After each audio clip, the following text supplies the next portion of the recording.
Hey guys, welcome back to the channel. This is a story about what if Anbu Naruto was a Pokemon master. Before I start, please support for more amazing content and do consider subscribing to my channel and share this video with your friends. This is written by TACTITION101 and link in description and support writer. Let's start the video. 1. The trainer's first test. Summary. Shadow clones wasn't the only thing Naruto came away with when he took the Forbidden Scroll. See what happens when he finds 3 Pokemon as well. Need to know. Naruto's happy-go-lucky side is actually a mask. The truth is that he is actually a lot calmer, smarter, and more strategically oriented than he lets most people know. The only person who actually knows this is the third. Story begins. Forest outside of Hidden Leaf Village. Naruto wiped his brow, finally done learning the Shadow Clone Jutsu, glad that the third had decided to go along with Naruto's idea and use this opportunity to catch a traitor. And if all went as planned, Naruto would be an official genin afterwards. The fact that the third had suggested taking a look at the first 3 things in the scroll just added icing to the cake in his opinion. Naruto had always been terrible at the clone jutsu. Finally finding one that he could not only do but seemed to excel at really made his day. Add the facts that not only were they solid and could perform jutsu, but also that the owner got the memories from them when they dispelled, and you had one happy camper. Alright, let's see what we've got next. Naruto thought as he sat down and looked at the scroll again.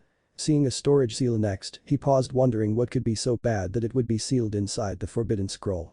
The third had recommended taking a look though, so Naruto shrugged and pumped chakra into the seal.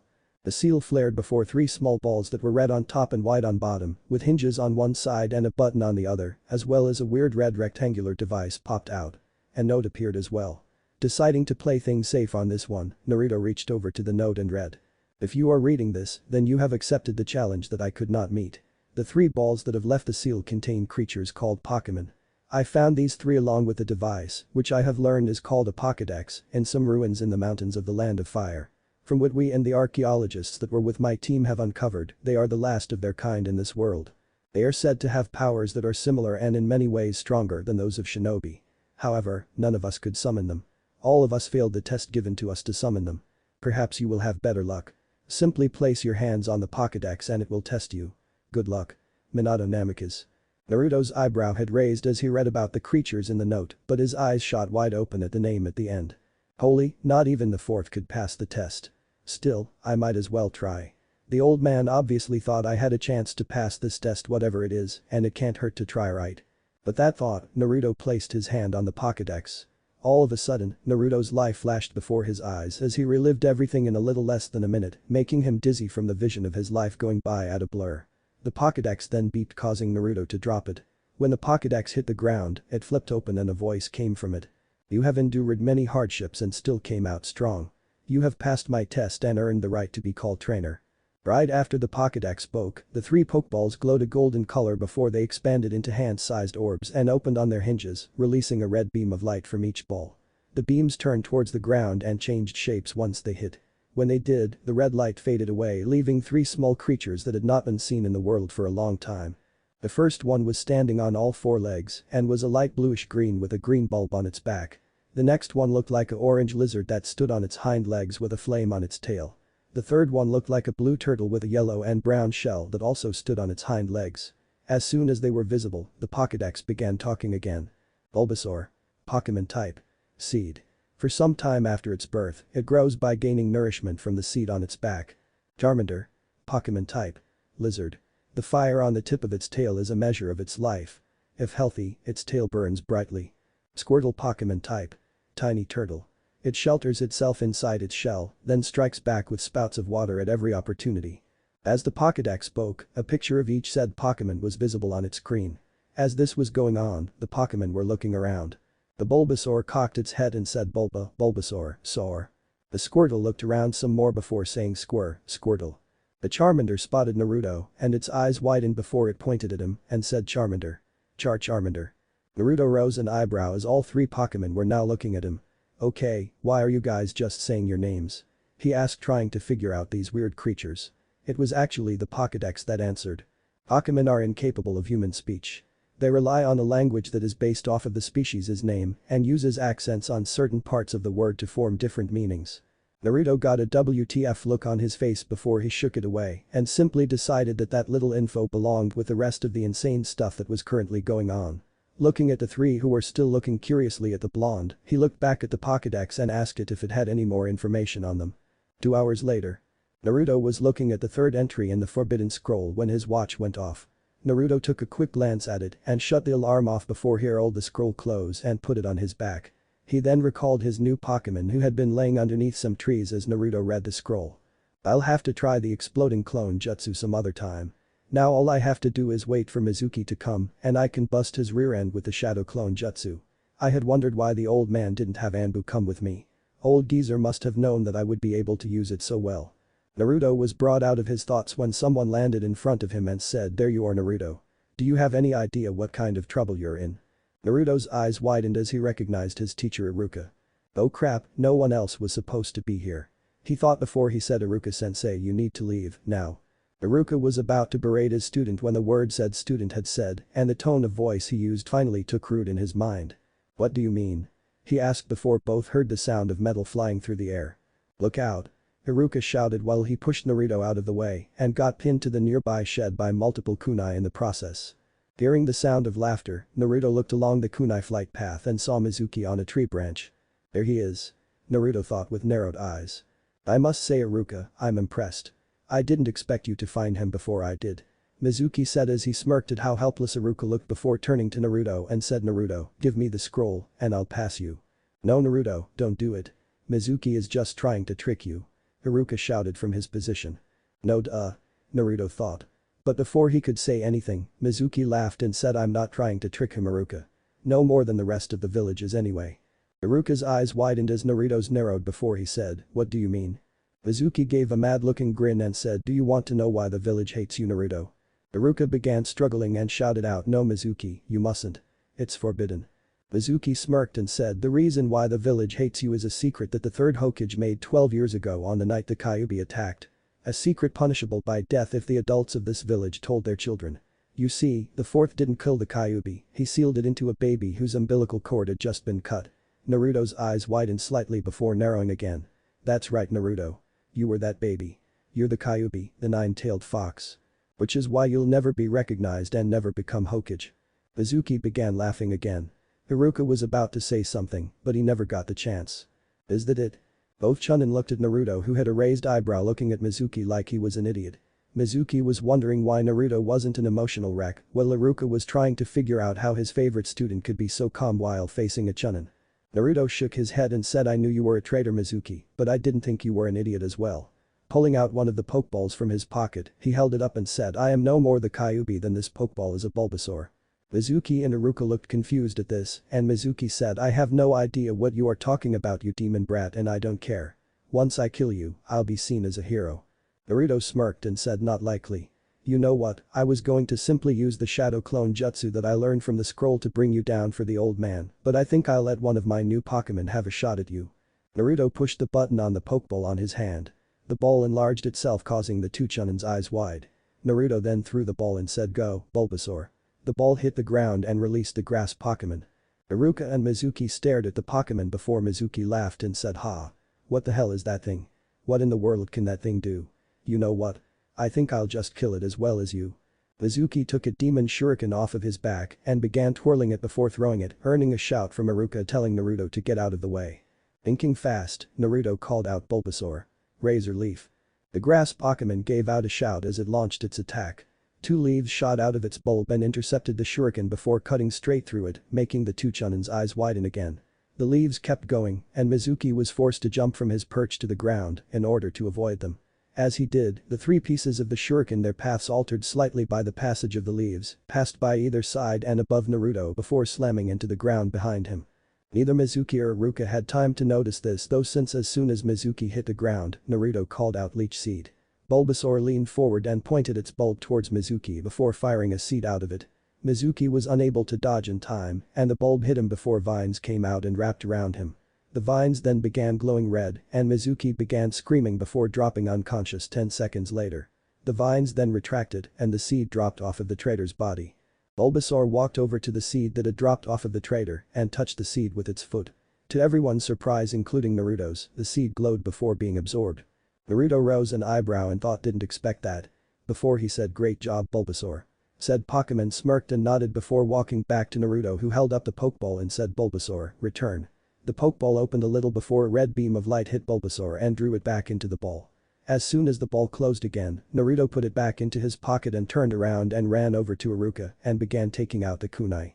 As he was doing this, Iruka said, Naruto, what was that thing?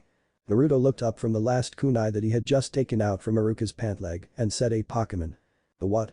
Iruka said, trying to figure out what that word even meant. It's something I found in the forbidden scroll that the old man told me to look at while I waited to catch Mizuki. Iruka let those words sink into his mind before his eyes widened and he said, the Hokage told you to steal the scroll. Naruto stood up from his crouching position and nodded. Seeing his favorite teacher's look of confusion and shock, he said, come on, I'd rather explain this only once. He turned and walked over to Mizuki and picked him up in a fireman's lift and began walking back to the village to give his report to the Hokage.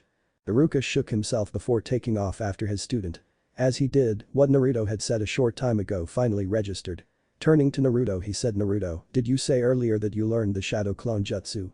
Naruto nodded and Iruka simply shook his head, deciding to save his questions until they talked to the Hokage. 2. Naruto's change. Sarutobi looked up from his crystal ball as Naruto and Iruka entered his office. Smiling, he said, I saw you were able to pass the test. I had a feeling you would. Naruto nodded before dumping the still unconscious Mizuki haphazardly on the couch that was in the office before he unslung the scroll from his back and placed it on his leader's desk. Sarutobi picked up the scroll and put it behind one of the Hokage's pictures inside a hidden safe before going back to his seat and said, now then, why don't you explain what happened tonight to Iruka, Naruto? Naruto nodded and sat down in one of the chairs and said, you're going to want to sit down as well, Iruka-sensei. This could take a while. Iruka looked hesitant before taking the other chair. Once he was sitting, Naruto began talking, explaining to his teacher what happened earlier that day. The day after graduation, I was approached by Mizuki, who told me of a way I could graduate.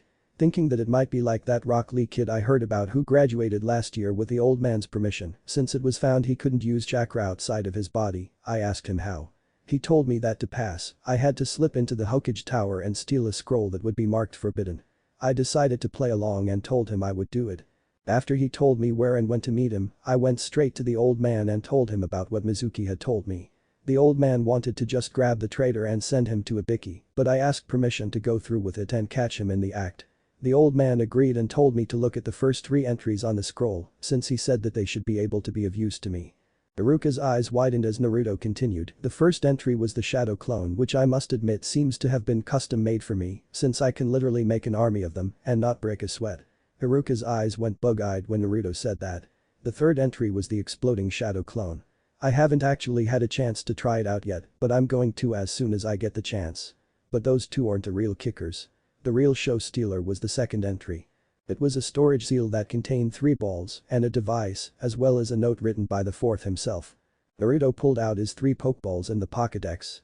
Pressing the button on the 3 balls, they grew hand-sized before Naruto pushed the buttons again, causing them to open and for his Pokemon to appear in beams of red light. As Iruka stared at the creatures, they looked around the office while Naruto continued. These guys are Bulbasaur, Charmander, and Squirtle. They're called Pokemon and are apparently the only ones left in the world. The device in my hand is called a Pokédex and is what tested me to see if I would be their trainer. It's basically an encyclopedia on the different Pokemon that used to exist. You would not believe what some of them looked like. Naruto then explained what the Pokédex had told him about his own Pokemon. Once he was done, Sarutobi lit his pipe with a small fire jutsu and said, now then, on to other matters, namely what Mizuki told you, Naruto. I'm glad to see you're handling the knowledge of your prisoner so well. Naruto shrugged and said, well, it does explain how I've been treated, that knowledge doesn't change who I am. I was Naruto Uzumaki before I learned about the big fuzzball, and I'm still Naruto Uzumaki now. The only difference is that I can add the title Jinchuriki to my title of Pokemon Trainer if I want to. Sarutobi nodded and said, I see. Well then, there's one last thing that I have to do before you can leave, Naruto. Opening a drawer in his desk, Sarutobi pulled out a leaf headband before standing and handing it to Naruto. Welcome to the ranks of the Hidden Leaf Shinobi, Naruto. And remember, if you ever need anything, just ask. Iruka put a hand on Naruto's shoulder and said, the same goes for me, Naruto. Naruto nodded before he said, thanks guys. Actually, old man, there is a couple of things. I need a place to be able to train my Pokemon where no one else will notice, since it could get pretty destructive. Also, I need a way to feed these guys, since my orphan stipend won't be able to keep all 4 of us fed, even if it didn't no longer apply to me, since I'm now a genin. Sarutobi frowned and said, "That's true, Naruto. I hadn't realized that you would have more mouths to feed. My apologies. I'll set up another stipend for you so that you can buy whatever you need for them. There's actually a fund for shinobi to take care of their partners that is made just for that purpose.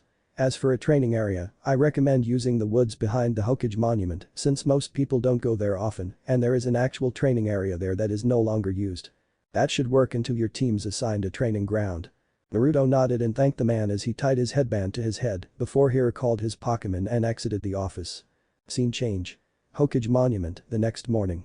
Naruto stared out over the village from where he stood on the fourth's head. It wasn't but a couple of days ago when he had painted and then cleaned this very monument to the village leaders. But now, Naruto could no longer afford to wear the mask of the happy-go-lucky prankster. He was a shinobi of his village now, and playtime was officially over. This was made apparent by Naruto's change of clothing. Gone was his Kilmi orange jumpsuit. In its place were a pair of blue shinobi pants that were taped at his ankles and a dark blue short-sleeved ninja shirt under a dark green vest. Attached to a belt going around Naruto's waist was his kunai pouch on with his pokeballs clipped to the belt next it. Naruto stared at the village for another minute before turning around and began walking into the woods. He soon came across the training field that the old man had told him about. True to his word, the place looked like it hadn't been tended to in years. The grass was up to Naruto's knees and there were even a few trees beginning to grow in the small field. The training logs looked like they needed to be replaced as well. As he looked around, Naruto thought it could use some work, but I don't think the guys would mind giving me a hand with it. Unclipping his pokeballs from his belt, he held the three in between his fingers before pushing their buttons and throwing them in the air where they expanded and released their residents before returning to Naruto. The three released Pokemon looked around as Naruto returned the balls to his belt and said, "Alright guys, for the next week this is going to be where we are going to be training. As you can see, it needs a bit of work getting it back in shape. We'll use some of your attacks to give me and my clones a hand in clearing the area. So, you guys ready to get started?" The three nodded and Naruto began directing them in using their powers to prepare the area that they would be training in for the next week. Time skip. Day before Genin orientation scene. Ninja registration office. Sarutobi looked over one of his new shinobi's picture. It displayed the blonde with a calm look in his eye as he looked at the camera with a small smirk. He nodded his approval and stamped approved on the form that the picture was stapled to and placed it with the other registration forms. He then looked over to another picture that Naruto had handed to him that showed him kneeling down on the roof of the Hokage tower with his Pokemon in front of him. All four were wearing smiles and Naruto had his hands on Squirtle and Charmander's shoulders with Bulbasaur between the two. Like their trainer, all three Pokemon had headbands. They were different from their trainer in that theirs did not have a metal plate on them, instead having the leaf symbol painted in black on the dark green cloth. Sarutobi handed the picture back to Naruto who put it back in his vest and asked, "How has training been?" Naruto smiled and said, "Quite well actually. I've been able to really improve my chakra control thanks to the shadow clone jutsu. I'm still having a bit of trouble with the exploding clone jutsu, but that's just because you have to learn how much chakra needs to go into them for the explosion you want. The little guys have been doing real well as well. They can already properly use 2 of their secondary attacks each." Seeing the confusion on his leader's face, he explained. Like shinobi, Pokemon can't just use a move automatically the first time they try. They have to learn how to properly do the technique. There were some techniques that could be learned instantly from machines called technical machines. Deck said that it can replicate them but wants me to hold off on those until they learn a few more moves. Anyway, unlike shinobi, when Pokemon are born, they already can do 4 attacks, called their primary attacks, properly. The attacks that they learn to do later through training are called secondary attacks. These are usually the moves they will rely on the most as the Pokemon become stronger and eventually evolve, although some of the primary attacks are used just as much if they are effective enough. Sarutobi nodded and said, "I see." It was obvious to Naruto that he wanted to say more, but before he could, a boy threw the door open and charged toward the old man with a shuriken in his hand, declaring his imminent victory before promptly tripping on his scarf, sending him crashing into the ground. Naruto fell off his seat in laughter as the old leader placed his face in his hand. He may have pretty much given up pranking except against those who deserved it, but that was just hilarious in his opinion. The kid got up rubbing his face and said, "Ow. What happened?" He then noticed Naruto who was now chuckling as he got back in his seat. Narrowing his eyes in anger, he went over to Naruto and said, You tripped me. Admit it." Naruto snorted and said, "I didn't trip you kid, you did it yourself." The kid growled and tried punching Naruto with a yell, but a flash of red light appeared and a vine wrapped around the kid's wrist and then held him a few feet in the air, causing the kid to begin yelling to be let down. Sarutobi and Naruto meanwhile were looking at Bulbasaur who in turn was looking up at the kid in annoyance. Both had raised eyebrows since Naruto's hands had been nowhere near Bulbasaur's Pokeball when it came out. Naruto took out his Pokédex and flipped it open and said, "Hey Dex, how come Bulbasaur came out when I didn't call him?" The voice of the Pokédex came out of its speakers. Pokémon are capable of exiting the Pokeball on their own once the Pokeball registers them as properly caught. However, since the inside of the Pokeball turns into habitats that are designed with that particular Pokémon in mind through use of spatial holographic technology, they are usually content to remain inside their Pokeballs until called. I just pulled that right out of thin air. Though it will explain how they can stand being inside their Pokeballs for such long periods of time. Naruto and Sarutobi both rose their eyebrows again while the kid had finally stopped shouting and was looking at Bulbasaur in awe. Bulbasaur was meanwhile looking at the kid who had tried to assault its trainer wearily in case he tried anything else as he set the kid on the floor, keeping its vine around his wrist just in case. Naruto then frowned as he suddenly thought of something and said, "Wait, if they can come out on their own, does that mean that they are aware of what happens outside of the Pokeball when they are inside?" The occupants of the room could have sworn they heard smugness in Dex's voice as it said, "Of course, haven't you noticed the screens on the insides of the balls when they open? Check any episode where the Pokeball is open for longer than a few seconds. You will see that there are actually screens on the inside." No, I haven't," Naruto said as he unclipped Bulbasaur's now empty Pokeball and opened it. Sure enough, there were 4 small screens on the inside of the top half of the ball. Before more could be said though, a man wearing sunglasses and a special Jounin vest slid into the open doorway and said, "Honorable grandson, are you in?" He released the honorable grandson, "You monster." Bulbasaur shot an annoyed look towards the speaker as its eye twitched at being called a monster and unwrapped its vine before shooting it out at the special Jounin, sweeping it under the man's feet, causing him to fall. Naruto rose an eyebrow at his Pokemon's action as the kid stared with his jaw slightly dropped.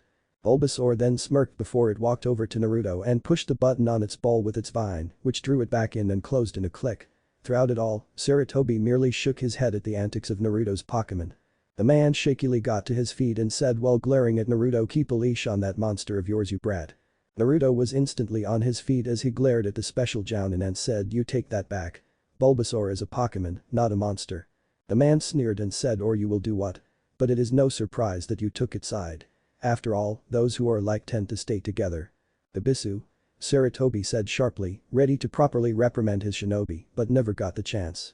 2 flashes of light later, Ibisu was on the floor with Squirtle on his chest having tackled him, and Charmander had its claws next to his face, ready to use its scratch attack.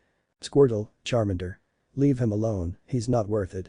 Squirtle got off of the special Jounin's chest and joined Charmander as the 2 Pokemon walked over to Naruto, who had Bulbasaur in his arms, having apparently caught it when it came out of the Pokeball a second time.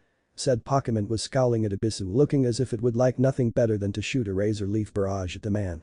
The only thing that was preventing it from doing just that was the fact that Naruto had a hand on its head trying to calm it down as it rubbed the spot between its ears. Sarutobi sighed and said, "Naruto, in the future, please keep your Pokemon from taking such actions against your comrades." Naruto nodded and said he would do his best while Ibisu sneered, thinking he had won. That instantly changed when Sarutobi said, "Ibisu, I am disappointed in you. I would have thought you would have been a bit more open-minded. But it seems I was wrong. Naruto's Pokemon are no more monsters than the Inuzuka's canine partners. Now apologize to young Naruto here." Ibisu bowed to Sarutobi before he turned to Naruto. Gritting his teeth, he bowed again, but nowhere near as low as the first time, and ground out, "My apologies, Uzumaki. It will not happen again." Naruto nodded and said, "Apology accepted." Taking his hand off of Bulbasaur's head, he took its Pokeball from his belt where he had placed it after Bulbasaur had returned the first time and gave the return command. Once Bulbasaur was back in its Pokeball, Naruto did the same with his other 2 partners before bowing to the Hokage and dismissed himself and left the room. Once he was out of sight, Sarutobi began talking to Ibisu about how he shouldn't judge Naruto for his burden. As this was going on, the kid from before had snuck out and began trailing the blonde. "Alright guys, a quick note. I know some of you are wondering why Naruto's Pokemon would fly off the handle like that. The answer is that they are still young. They would be the equivalent of a regular 10-year-old mentally. So when they are insulted or their trainer is threatened, the first thing that pops in their minds is to take the perpetrator head on." Scene change. Training field behind Hokage Monument. Naruto's Pokemon rejoined the outside world in flashes of red light as he summoned them out of their Pokeballs. "I thought you guys might want to blow off some steam," Naruto said as he created about 10 shadow clones who began taking out scrolls and unsealing targets from them. The Pokemon nodded before they began letting loose with their most destructive attacks that they could use so far, as Naruto's shadow clones kept unsealing targets with another clone that had been given about a quarter of Naruto's overall chakra stores, was replacing the target clones whenever they ran out. The targets ranged from standing targets to targets that were thrown. Think of a frisbee or the discs that you shoot at with a gun. Barrages of razor-sharp leaves flew through the air, accompanied by streams of water and small fireballs as the three Pokemon tore through the targets. As this was going on, the original was having a spar with another shadow clone that it had a little more chakra than the replacing clone so that it could take more than one hit. The kid from the registration office was meanwhile watching them in awe at what was going on. "Can I help you?" The kid jumped about a foot in the air and yelled in surprise before turning around and saw the blonde behind him. The kid looked between the blonde who surprised him and the other that was currently still sparring and said, but I thought." The blonde chuckled and said, "I'm a clone, kid. And you really need to work on your stealth skills. I could tell you were following me the whole time. And your awareness needs a lot of work as well. I've been behind you for a full minute. Now, was there something you want, or do you make it a habit of following newly registered genin?" The kid took an uncertain look as he pointed to the three Pokemon who were still tearing through the targets without any sign of stopping soon and said, "I was just wondering where those three came from. I've never seen anything like them before." The clone cocked its head wondering what it should tell the kid before it shrugged and said, "You may want to sit down, kid, this could take a while." Scene change. Day of genin orientation. As Naruto walked through the gate to the academy, he thought about the conversation his clone had with the kid. After Naruto had explained where the Pokemon had came from to the kid who later introduced himself as Konohamaru, the two had began talking about other things. One thing led to another until Naruto decided that he would try to help the kid out a little. And so Naruto had given him a scroll that he had written down minor chakra exercises in and told him to come back when he finished with them, had any trouble, or just wanted to talk. And then Abisu had shown up. Naruto frowned as he remembered how his Pokemon had almost tried to send the special Jounin to the hospital. It was only Naruto's commands that kept them from flying off the handle. Powerful they may be, but they were still mentally children. After all, being sealed in a Pokeball by yourself for who knows how long didn't really encourage mental growth. Naruto wasn't sure how he himself had kept himself from attacking the man when he began insulting them, but had finally just got fed up with him and decided that he deserved a good pranking. Naruto chuckled as he remembered the look on Abisu's face when Naruto put an E-rank Jinjutsu over the elite Jounin. The man had found himself in a strip club with some of the dancers coming over to him and began giving him lap dances. The man had had a nosebleed so big that it actually shot him back a few feet. When Konohamaru had asked him how he did that, Naruto had just shook his head and told him to ask him again after he had gotten the first chakra control exercises done. Naruto was pulled out of his thoughts when he walked through the door to his classroom and heard, "Hey dead last, what are you doing here? Don't you know only those who graduated could come here today?" Naruto looked at the boy who had said that, the Inyazuka clan heir, Kiba, and tapped his headband and said, "I did pass. Turns out that the reason that I couldn't do the NASA clone jutsu properly was because I had way too much chakra to ever be able to do it. So the old man showed me a different type of clone that took a lot more chakra to make and passed me when I showed that I could do it." The rest of the class began muttering to themselves, wondering which clone jutsu the blonde could have been taught. Naruto did his best to ignore them and simply took a seat in the middle row. As he sat down, two girls suddenly got trapped in the doorway as they both tried to get inside before the other. Arguing amongst themselves, the two finally fell down on the floor. One of them, Sakura Haruno, was able to get up first and went over to where Naruto was. "Move it, Naruto. I want to sit by Sasuke." Naruto looked up from where he had lowered his head on his arms and said, "No need to yell at me, Sakura. There's an empty seat between us." Sakura blushed from embarrassment and slipped past Naruto to sit in said seat while muttering about dead lasts. As this was going on, the rest of the class was murmuring again, wondering at how the blonde spoke to his crush. Before the blonde could be bothered by questions though, Haruka came in and got everyone's attention. It was time to find out who the teams were going to be. 3. The 6-man team. Haruka looked over the children that he had taught for 4 years, some even longer. He knew that some wouldn't be able to make the cut and it tore him inside, knowing that he could only do so much to prepare them for what was outside of the village walls. Still, he couldn't help but feel pride at the sight in front of him. The pride grew when he saw his blonde former student who was sitting in the middle. Haruka noticed Naruto's new wardrobe and couldn't help but approve of it. Even with the Kill Me orange jumpsuit, Naruto had been a master of stealth when doing his pranks. Now wearing clothes that were more along the lines of what shinobi of Chunin rank and higher wore, Haruka would have bet good money that he and everyone else would be hard-pressed to find him if he ever wanted to stay hidden. Getting his thoughts back in line, Haruka began his graduation speech that he always gave before calling out teams. In his seat, Naruto half listened to it as he tried to guess who would be with who. Ino, Shikamaru, and Choji were obvious. He had heard stories about their fathers and like the saying went, if it's not broke, don't fix it. The others were a bit harder. Most of the students were simply generalized in their talents. One team that he thought might come out would be Hinata, Kiba, and Shino. Those three each came from clans that in some form or another were trackers. Therefore it would make sense to put them together in such a team. Where the blonde himself would go was anybody's guess in his opinion. A week ago he was the dead last hiding behind a mask. Now, he was someone who had almost as good chakra control as Sakura and while nowhere near as good as Shikamaru's, a highly strategic mind. If he had to guess though, he would say he would be put into a heavy assault team since with some help from his partners and his shadow clones, he could do a lot of damage in a wide area. Naruto perked up and gave his former teacher his full attention when he heard his name being called. Team 7 will be Naruto Uzumaki, Sakura Haruno, and Sasuke Uchiha. Your Jounin sensei will be Kakashi Haddock. Sakura drooped down hearing who her first teammate was and then shouted out something about true love conquering all when she heard she was going to be on Sasuke's team to the chagrin of most of the other girls. Sasuke hadn't shown any signs of hearing Iruka except to frown slightly before continuing his current brooding session. Naruto mentally groaned. If it was anyone else he would have no trouble just throwing his mask away. But since it was those two, he was going to be having headaches at least 5 times a day. He never actually cared about Sakura in any shape or form. He just chose someone who he knew would never accept him and did what he did to add to the mask. When Naruto dropped it, there was going to be hell from her, he was sure. And Sasuke would be even worse. The kid was obsessed with power to get his revenge. As soon as he saw what Naruto's partners were capable of, he would demand Naruto to hand them over, he was sure of it. And there was no way in hell that was going to happen. Naruto was not about to do that and there was nothing that could make him. Those three were his partners and no one else's. He was the only one that knew how to work with them and knew what to expect from them.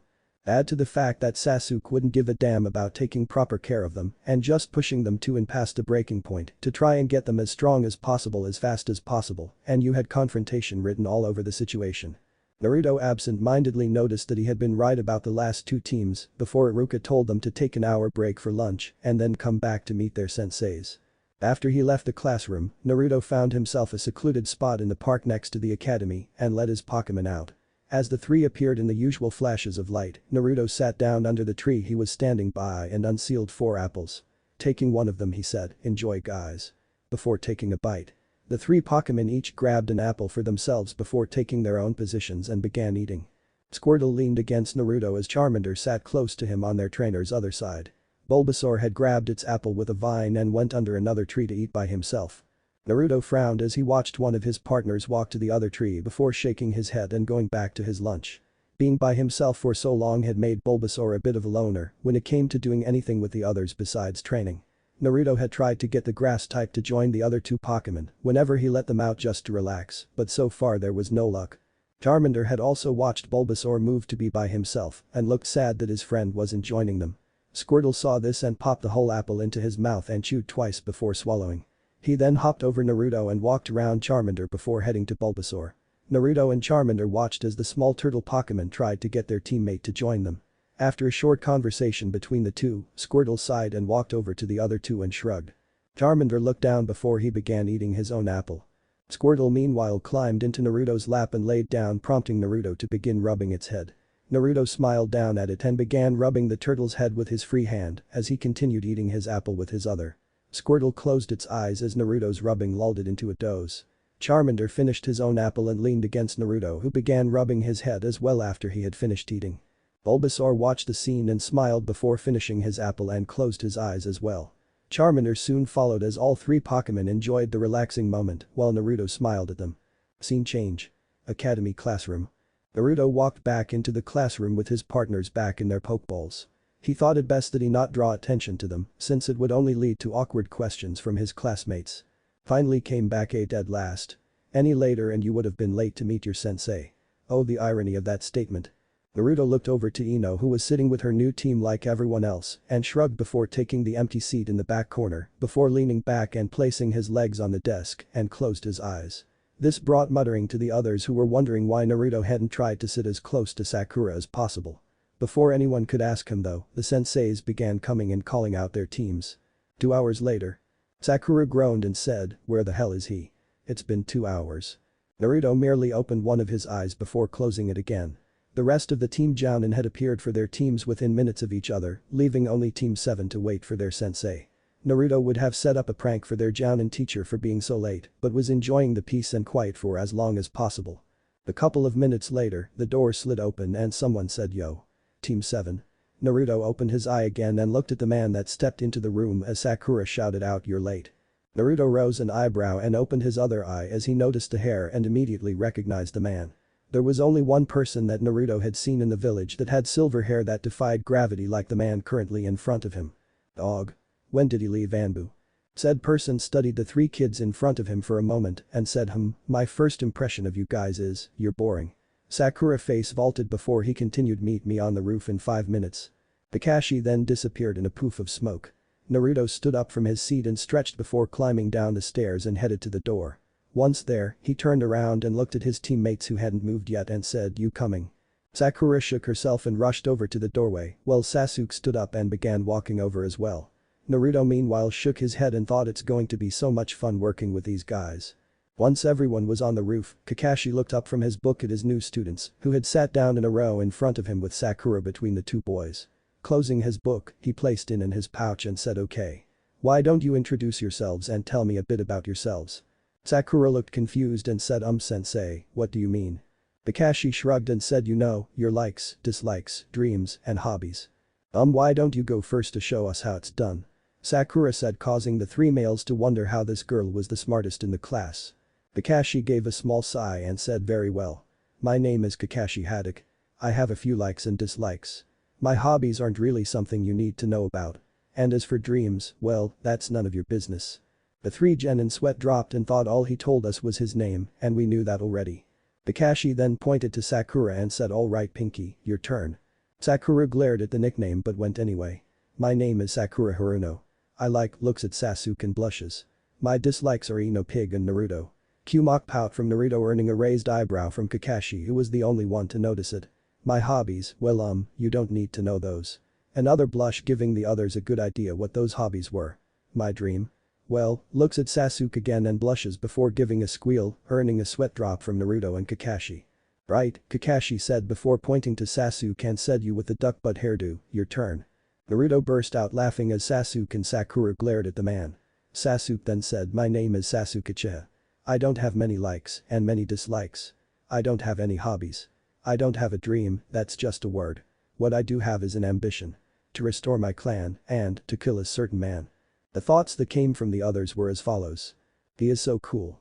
I expected as much. Emo. Kakashi then pointed to Naruto and said, alright Blondie, your turn. Naruto shrugged at the name and said, my name's Naruto Uzumaki. My likes are training, pulling pranks, ramen, and my partners. My dislikes are anyone who doesn't give others a chance. My hobbies are training with my partners and enjoying time with them. My dream, well 2 dreams actually, is to become Hokage and also become a master trainer. Kakashi rose an eyebrow and thought he's an interesting one. His profile said that he is a hyperactive kid, but it looks like I was right all those years ago when I thought he was wearing a mask. Still, I wonder who these partners are and what he means by a master trainer. Sakura and Sasuke were looking at Naruto in confusion, and Sakura asked, what partners are you talking about Naruto? And what the hell is a master trainer? Naruto merely smirked and said, you'll find out eventually. Kakashi decided to get the conversation moving again and said, alright then. Now that that is out of the way, we can talk about more important things. Like the final exam that I am going to give you. But sensei, we already passed the final exam. Sakura said in confusion while the two boys were thinking similar thoughts. Kakashi shrugged and said, well yes, you passed the academy final exam. But let's face it, that was easy. It merely tested you to see if you had what it took to earn the right to be tested. Anyone can memorize a few test questions. My test however, will see if you are actually ready to enter the world of the ninja or if you need to go back to the academy. Oh, and I should probably tell you that the test has a 66% failure rate. Which means that 2 of you will most likely fail. The three genin's eyes widened as Kakashi continued, be at training ground 7 at 7 o'clock tomorrow morning for the final exam. Oh, and don't eat breakfast, you'll just throw it up later. Well see ya. Kakashi then disappeared in a poof of smoke, leaving the 3 kids who were still in minor shock. Naruto shook his head and stood up before walking to the roof's exit and headed to his training field. He had a final to prepare for. Training ground 7 7 o'clock. Training ground 7 was one of the more general training grounds. It had a clearing with 3 training logs when you first came and surrounded by a forest with a small river running through it. Spread throughout the training ground was a small number of smaller clearings. Naruto was currently leaning up against the back of one of the logs taking a nap while waiting for everyone else when his new teammates showed up. Sakura and Sasuke reached the training ground at roughly the same time. Looking around, they headed to the training logs and began waiting for their teammate and sensei while Sakura tried to have a conversation with Sasuke. On the other side of the logs, Naruto opened an eye before closing it and going back to sleep. If yesterday was any indication, he had a couple of hours until Kakashi appeared. 2 hours later, Kakashi appeared in a poof of smoke. Eye smiling, he said, "Yo. You're late." Sakura screamed out, making everybody wince. Kakashi rubbed the back of his head and said, "Sorry about that. I'm afraid I got lost on the road of life." "You're lying." Sakura shouted even louder. Kakashi shrugged and said, "Well, anyway, it's time to get started on your exam." Sakura gained a confused look and said, "But sensei, Naruto isn't here yet." "Who isn't here yet?" Naruto asked as he walked around the log, surprising the 2 genin. "Where were you for the past 2 hours?" Sakura shouted out. Naruto winced and dug his pinky in one of his ears and said, "Behind the log taking a nap." Sakura and Sasuke stared while Kakashi shook his head and said, "If you two didn't notice your teammate all this time, then I don't think you two will be able to pass this exam." Sakura and Sasuke glared at their teacher while Naruto simply leaned against the training post. Kakashi ignored the glares and took out an alarm clock, causing Sakura to twitch. "Are you telling me that you had a clock and you were still late?" Sakura asked dangerously. Kakashi smiled and said, "That's right." Earning a face vault from Sakura before he placed the clock on the log Naruto was leaning against before walking back in front of the 3 genin and took out 2 bells on strings and tied them to his belt. "This is your final exam. You must get these bells from me before noon. Any of you who doesn't will be tied to one of those poles behind you and watch while I eat my lunch." That's why he told us not to eat breakfast. Sakura and Sasuke thought while their stomachs growled. The 3 then looked over at Naruto, whose stomach hadn't growled. Naruto looked at them and said, "What?" Kakashi rose an eyebrow and said, "Naruto, you didn't by any chance forget my order about not having breakfast, did you?" Naruto shrugged and said, "Technically you gave us a suggestion. But to answer your question, no, I didn't have breakfast. I'm just used to going without food for longer periods of time than most." Kakashi mentally frowned at what that statement implied while Sasuke and Sakura completely dismissed it. Shrugging, Kakashi said, "Well, anyway, I should also tell you that whoever doesn't get a bell will be sent back to the academy." The 3 genin's eyes widened and Sakura said, "But sensei, there's only 2 bells." Kakashi smiled and said, "That's right, Sakura. So at least one of you will be going back regardless." Sakura and Naruto paled for different reasons while Sasuke's eyes narrowed as the 3 began thinking. "I have to pass.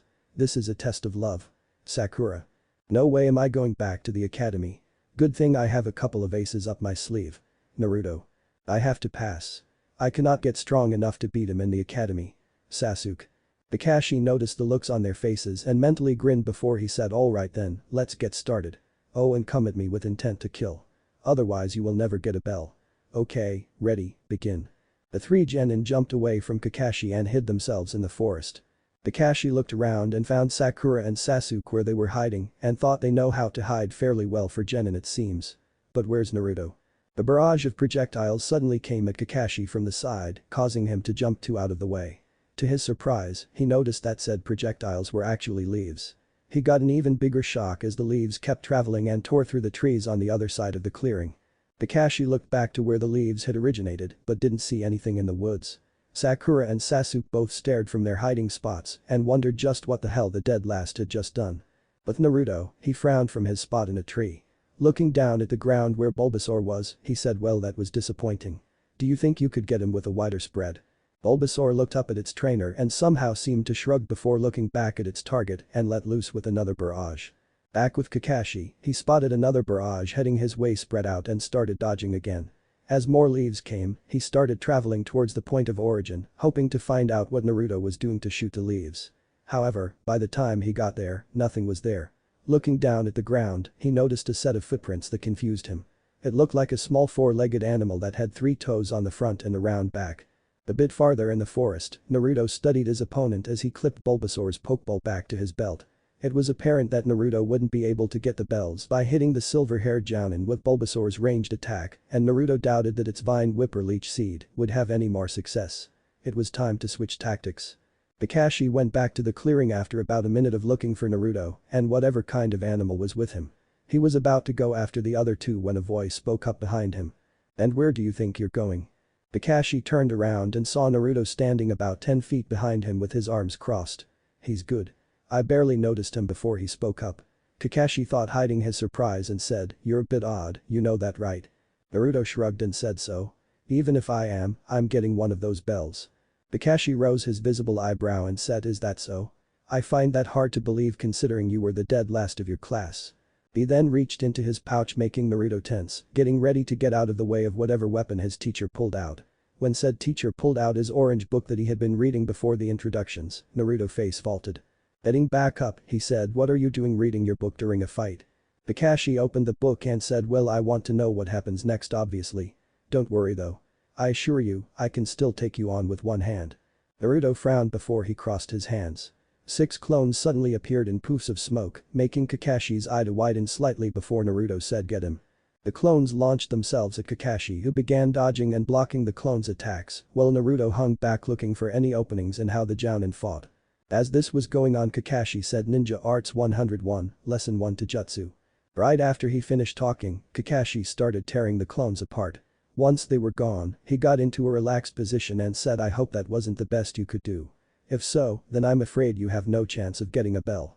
Naruto frowned again as he went over the fight in his mind, analyzing not only what he had seen, but what the clones themselves had observed during their fight.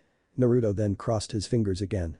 This time only 4 clones appeared, making Kakashi wonder how good his chakra control was before the clones rushed him. Kakashi punched the first clone as it came at him. Expecting it to dispel, Kakashi instead saw a brief flash of blue, causing his eye to widen before the clone exploded. Kakashi jumped back, barely avoiding the explosion before the other 3 launched out of the smoke cloud and landed in a triangle formation around the Jounin, with only a couple of feet between each clone. Grinning evilly, they said at the same time, "Boom." Kakashi's eye widened even further as the clones exploded, rocking the ground with him in the middle. In the forest, Sakura's eyes widened, thinking that Naruto had killed their sensei, while Sasuke's narrowed as he angrily thought that he should have that kind of power and not the dead last. Naruto meanwhile was looking towards the crater he had formed, waiting for the smoke to dissipate and keeping the rest of his senses on alert just in case Kakashi had gotten away. As the smoke finally cleared enough for Naruto to see, he saw a torched log in the crater where Kakashi had been. Ninja Rule 23. Always have a log nearby to substitute with. Naruto turned around and saw Kakashi at the edge of the forest. In her spot, Sakura breathed a sigh of relief. Kakashi meanwhile narrowed his eye and said, "I know I said come at me with intent to kill Naruto, but don't you think that was a bit overkill?" Naruto shrugged and said, "Not really. Like you just said, you told us to fight with intent to kill." Kakashi frowned before he rushed Naruto, who began backpedaling as he did his best to not let the silver-haired Jounin land a blow on him. However, it wasn't long before Kakashi got behind him in a crouching position with his hands in the tiger seal. When Sasuke saw this, he shouted out, "Naruto, get out of there. He's going to use a fire jutsu." Anyone actually know why Sasuke would say that in canon? I would have thought he wouldn't care about the dead last getting barbecked. Naruto's eyes widened, but before he could jump out of the way, Kakashi rammed his hands forward into Naruto's behind and said, "Hidden leaf, hidden technique. 1,000 years of death." Naruto's eyes screwed up before he was launched into the air with a yell before landing in the river. Sakura and Sasuke were meanwhile staring with their jaws dropped, trying to figure out how the hell that was a village secret technique. In the river, Naruto growled and thought, "That does it. This guy is so going down." Reaching down to his belt, he pulled out a pokeball and pressed the button twice. It expanded before opening, releasing its occupant. "Well, that takes care of him. Now then, let's see how the other 2 do," Kakashi said to himself as he began walking towards the other 2. He had only taken a couple of steps though when a stream of water shot out of the river and slammed into him. Or at least that's what the 2 dry genin thought until the same log from before appeared in Kakashi's place with the Jounin back in the middle of the blast area. Before Kakashi could do anything though, 2 figures launched themselves out of the river and appeared in front of him. One figure could easily be identified as Naruto, but the other figure was something that the Jounin had never seen before. Kakashi studied the blue turtle in front of him before looking at Naruto and said, "I take it this is one of your partners you mentioned." Naruto smiled and said, "That's right." Kakashi cocked his head and said, "Would it be right to assume that you had another partner launch those leaves earlier?" Naruto smirked and said, "You're 2 for 2, sensei, but I'm afraid I don't have time for 20 questions. Squirtle, Bubble Beam." A small turtle Pokemon opened its mouth, shooting out a stream of fast-traveling bubbles at the Jounin, who jumped out of the way, not wanting to take a chance, even if they were bubbles. Good thing he did too, since when the bubbles floated down to the ground, they burst in miniature explosions of air. Squirtle kept launching the streams as Naruto took the other 2 Pokeballs from his belt and threw them in the air. The 2 balls opened and shot their beams to the ground a few feet on either side of Squirtle, revealing Bulbasaur on its left and Charmander on its right. The other 3 shinobi's eyes widened at the sight of the other 2 as their Pokeballs returned to Naruto's hands. Putting them back on his belt, he said, "Squirtle, keep it up." Bulbasaur, Razor Leaf, Charmander, Ember. Squirtle opened its mouth again and fired more streams of bubbles at the Jounin, while Charmander followed suit with small fireballs, launching themselves from the fire lizard's mouth. While the 2 bipedal Pokemon were launching their attacks from their mouths, Bulbasaur was launching leaves out of both sides of its bulb and sending them as fast as possible towards the Jounin. Kakashi was forced to dodge the attacks. As the 3 Pokemon worked in tandem to box him in, Naruto threw a single kunai and shuriken, making Kakashi wonder what the blonde was planning before the blonde ran through a quick sequence of hand signs, turning the 2 throwing weapons into 50 each. Kakashi actually cursed as he jumped even further back and began blocking the weapons with his own kunai. When he landed, his back was against a tree trunk. Sasuke saw this as a chance to launch his own attack and sent his own brace of shuriken at the man. The tools pierced the man's skin before he traded places with another log. Sasuke's eyes widened and he took off through the woods, trying to get away from his blown cover spot. As this was happening, Naruto frowned and tried to figure out how to track the man down. He then began forming hand signs and thought, "I'm glad I figured out how to do this properly, transform." Smoke covered Naruto as his partners watched. As it dispersed, Sakura's eyes bugged out when she saw what the blonde had transformed into. Naruto was now standing on 4 legs and was covered in white fur. But what really caught Sakura's attention was the 9 tails that were behind the albino fox. No, Naruto can't just turn into a Pokemon and use its attacks. Not yet anyway. Maybe after the time skip. He does get heightened senses though. The 9 tails closed its eyes and began breathing through its nose, trying to pick up the silver Jounin scent. But before he could, a shout came from the forest. All 3 Pokemon and the transformed human's head snapped towards the sound before taking off towards it at a run. Sakura meanwhile had heard the shout as well and took off, thinking that was Sasuke just now. Did Kakashi get him? No, he couldn't, not Sasuke. She spotted a flash of silver and stopped hiding behind some bushes, trying to keep low. A voice suddenly spoke behind her. "Hey Sakura." Sakura whirled around and saw Kakashi before a whirlwind of leaves surrounded her. When it cleared, Sakura looked around frantically, seeing no one. She then heard another voice that she recognized, causing her to whirl around. "Sakura." Sakura turned with a smile and shouted out, "Sasuke." Before her eyes widened in horror. Standing in front of her, Sasuke was panting while covered in blood with some kunai and shuriken still stuck in him. Sasuke walked towards her and said in a pained voice, "Sakura, help me. Please." Before collapsing. Sakura backed up with her hand going to her mouth before she screamed and fainted. Kakashi looked at her and said, "Ninja Arts 101 Lesson 2 Genjutsu. I wonder if I went a little overboard."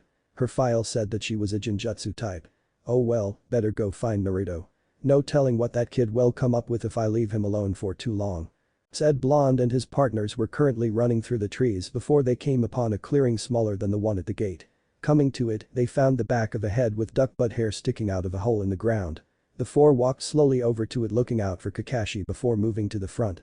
Seeing Sasuke's scowling face, Squirtle burst into laughter and began rolling around holding the front of its shell. The other 3 snickered as well. Any fear Sasuke had from seeing a 9-tailed fox disappeared and he scowled as he said, "Stop laughing. Don't just stand there, go get the dead last partner of yours and get me out of here." The 3 Pokemon stopped laughing and glared at the emo as the 9-tailed said, "Geez Sasuke, calm down. You gotta admit, when you think about it, it's actually funny." Sasuke's eyes widened as a cloud of smoke surrounded the fox before dispersing, revealing the blonde. Naruto looked at Sasuke and cocked his head in thought before creating a shadow clone. Sasuke was about to ask what the dead last was doing before the clone replaced himself with Sasuke and then dispelled itself from the position in the hole. Sasuke stared at the spot the clone was trying to figure out how a clone could do a replacement with another person. He suddenly snapped out of it when Naruto practically shouted in his ear. "Sasuke." Said emo jerked and glared at the blonde and said, "What the hell was that for dead last?" Naruto's eyes narrowed and he said, "It was to get your attention. I had asked you a question and you weren't listening. I had said that I don't think any of us can take Kakashi alone, even with my partners helping me. Our best bet is for us as well as Sakura to work together as a team to get the bells. Once we do, we can decide who gets a bell and who doesn't. Now are you going to help me convince Sakura or not? Sasuke studied the blonde in front of him for a minute, going over everything that had happened so far in his mind before reluctantly nodding. Naruto nodded as well before transforming again. To Sasuke's surprise however, Naruto didn't turn into a Ninetales. Instead he looked like a dog whose head came just above Sasuke's knees, with dominantly red fur with black stripes, as well as white fur on his chest and a white tuft on its head. Growled. Naruto took a few quick sniffs of the air before taking off in a direction with his partners following him. Sasuke hesitated for a minute before he took off after them. Once the group had left, the air in a tree branch shimmered before revealing Kakashi, who was looking towards where the group left with a smile. Well now, it seems Naruto understands the test even if only partially. And it seems Sasuke is willing to go along with it for now. And if those two manage to convince Sakura, I may just have a team that's actually worth teaching this time. The transformed genin led the group to an area close by. Getting there, they found Sakura lying on the floor in an unconscious heap. Naruto dropped his transformation and knelt down next to her. Squirtle cocked his head and said something in his species language, earning a WTF look from Sasuke as Naruto chuckled and said no, he didn't kill her Squirtle, she's just under a genjutsu. Release. Sakura stirred and opened her eyes. Looking around, she spotted Sasuke and her eyes widened before she glumped the Uchiha air and began crying about how she was so glad he wasn't a bloody pincushion, earning raised eyebrows from everyone else. Naruto shook his head and said as much as I'd like to ask just what you saw while you were under Sakura, we've got things to do and little time to do it. Sasuke, can you please explain to her what we figured out about the test so far? Sasuke shot a look that clearly said do I have to? Earning a nod from the blonde. Sighing, Sasuke began explaining what Naruto had told him. Kakashi was currently waiting in the main field. He had no doubt that Naruto and Sasuke would be able to get Sakura to help them. If there is one thing you could depend on a fangirl for, they would agree to do practically anything for their source of affection, so for now he was simply waiting for them to come up with a plan. As he waited, his thoughts drifted towards one of his students in particular. Yes, students. It was obvious that they could work together when needed, so they already passed. He was just curious to see what they would come up with. Truth be told though, Kakashi was a little afraid what Naruto would come up with. Kakashi had been surprised time after another when dealing with him ever since the test started. Able to use shadow clones and making them explode, knew the other shadow clone techniques for weapons, and the fact that he obviously knew how to work with his partners well. Add to the fact that he could apparently turn into a few of them himself, and you had one dangerous kid. Never mind the fact that Naruto was the king of pranksters in the village. He was going to have a talk with the blonde later though. He needed answers to the questions that popped up from the blonde's actions today. Kakashi was brought out of his thoughts by a brace of shuriken being launched at him. As he jumped out of the way, a light blue and yellow blur came at him close to the ground before jumping into the air. As it got close to him, a cloud of smoke appeared before Naruto blew out of it and attempted to land a punch on the jounin. Kakashi quickly diverted the blonde's path and pushed him away, not wanting to risk it being an exploding shadow clone. As soon as Kakashi landed, he heard a roar coming from behind. Jumping out of the way of the fireball and trying to find Sasuke, he was too distracted to see the flash of light from Naruto's position before two vines wrapped around him. Kakashi's eye widened as he followed the path of the vines to the grass Pokemon from before that was in front of its trainer smirking at him. Kakashi sighed as Bulbasaur lowered him to the ground and Naruto walked over to him and grabbed the bells right before the bell rang. As it did, Sakura and Sasuke walked out of the woods with a smile and small smirk respectively. Bulbasaur let Kakashi go and he walked over to the clock and shut it off. Turning to Naruto he said congratulations Naruto, you were able to get both bells. Now then, who are you going to give a bell to? Sakura got a nervous look and Sasuke got nervous on the inside as well, although he was hiding it better. So the two were understandably surprised when Naruto said both and tossed both bells to them making their eyes widen. Kakashi rose an eyebrow and said so you're choosing to be the one to go back even though you were the one to get both bells. Naruto shrugged and said might as well. One more year won't hurt me and these two were the best this year. They deserve to go forward, not back. Sakura and Sasuke gaped before Sasuke stepped up and said no way dead last. Take my bell. Another year won't hurt me since I'll just be rookie of the year again. No take my bell. Sakura said as she tried to give it to Naruto. I didn't really do anything to deserve it. It was your plan and you and Sasuke did most of the work. I should be the one to go back to the academy. That won't be necessary. The three looked at Kakashi who was eye-smiling and said, you all pass. Sakura and Sasuke's eyes widened as Naruto mentally smirked and thought I thought so. What do you mean we all pass? You said only two could pass. Sakura said. Simply misdirection. Kakashi said before continuing the test was never about actually getting the bells. It was about putting aside your differences and working as a group. I must admit you three had me worried at first, but you came through in the end. Congratulations. But before you celebrate, let me show you something. He walked over to a stone monument that the three now official genin hadn't noticed before. You see this stone? This stone holds the names of ninja who are considered heroes of the leaf. They are honored as much as the Hokages. Sakura and Sasuke's eyes widened at this, while Naruto grinned and said, then I guess it will have my name on it someday. Kakashi shook his head and said, I honestly hope that is not the case, Naruto. Naruto narrowed his eyes and said, and why might that be? In a dangerous tone of voice that his teammates had never heard from him before. Kakashi looked him straight in the eye and said, because this monument honors those ninja who were Kia. Sakura and Sasuke flinched while Naruto's face relaxed as he realized that he had found someone else who cared about him. Naruto's face then got a determined look and he said, well, I'd rather be on that monument and killed in action than dying in my sleep at some old age. What is the point of becoming Hokage or even a ninja of this village if you are not willing to give everything you have for it? At his side, Bulbasaur nodded and unseen by everyone else, his other two partners nodded as well inside their pokeballs. Everyone else's eyes widened before Kakashi smiled and said, well said, Naruto. I have to go report to the Hokage now that the test is over, but before I go, let me just say one more thing. Those who break the rules are trash. But those who abandon their friends are worse than trash. With that being said, meet here tomorrow at 8 for missions. Also, congratulations on becoming the first ever 6-man team. Well, see ya. And with that, he disappeared in a cloud of smoke, leaving his new team to celebrate their accomplishment. 4. Kakashi's uneased ranks. Hokage's office. Kakashi appeared in a poof of smoke in the Hokage's office.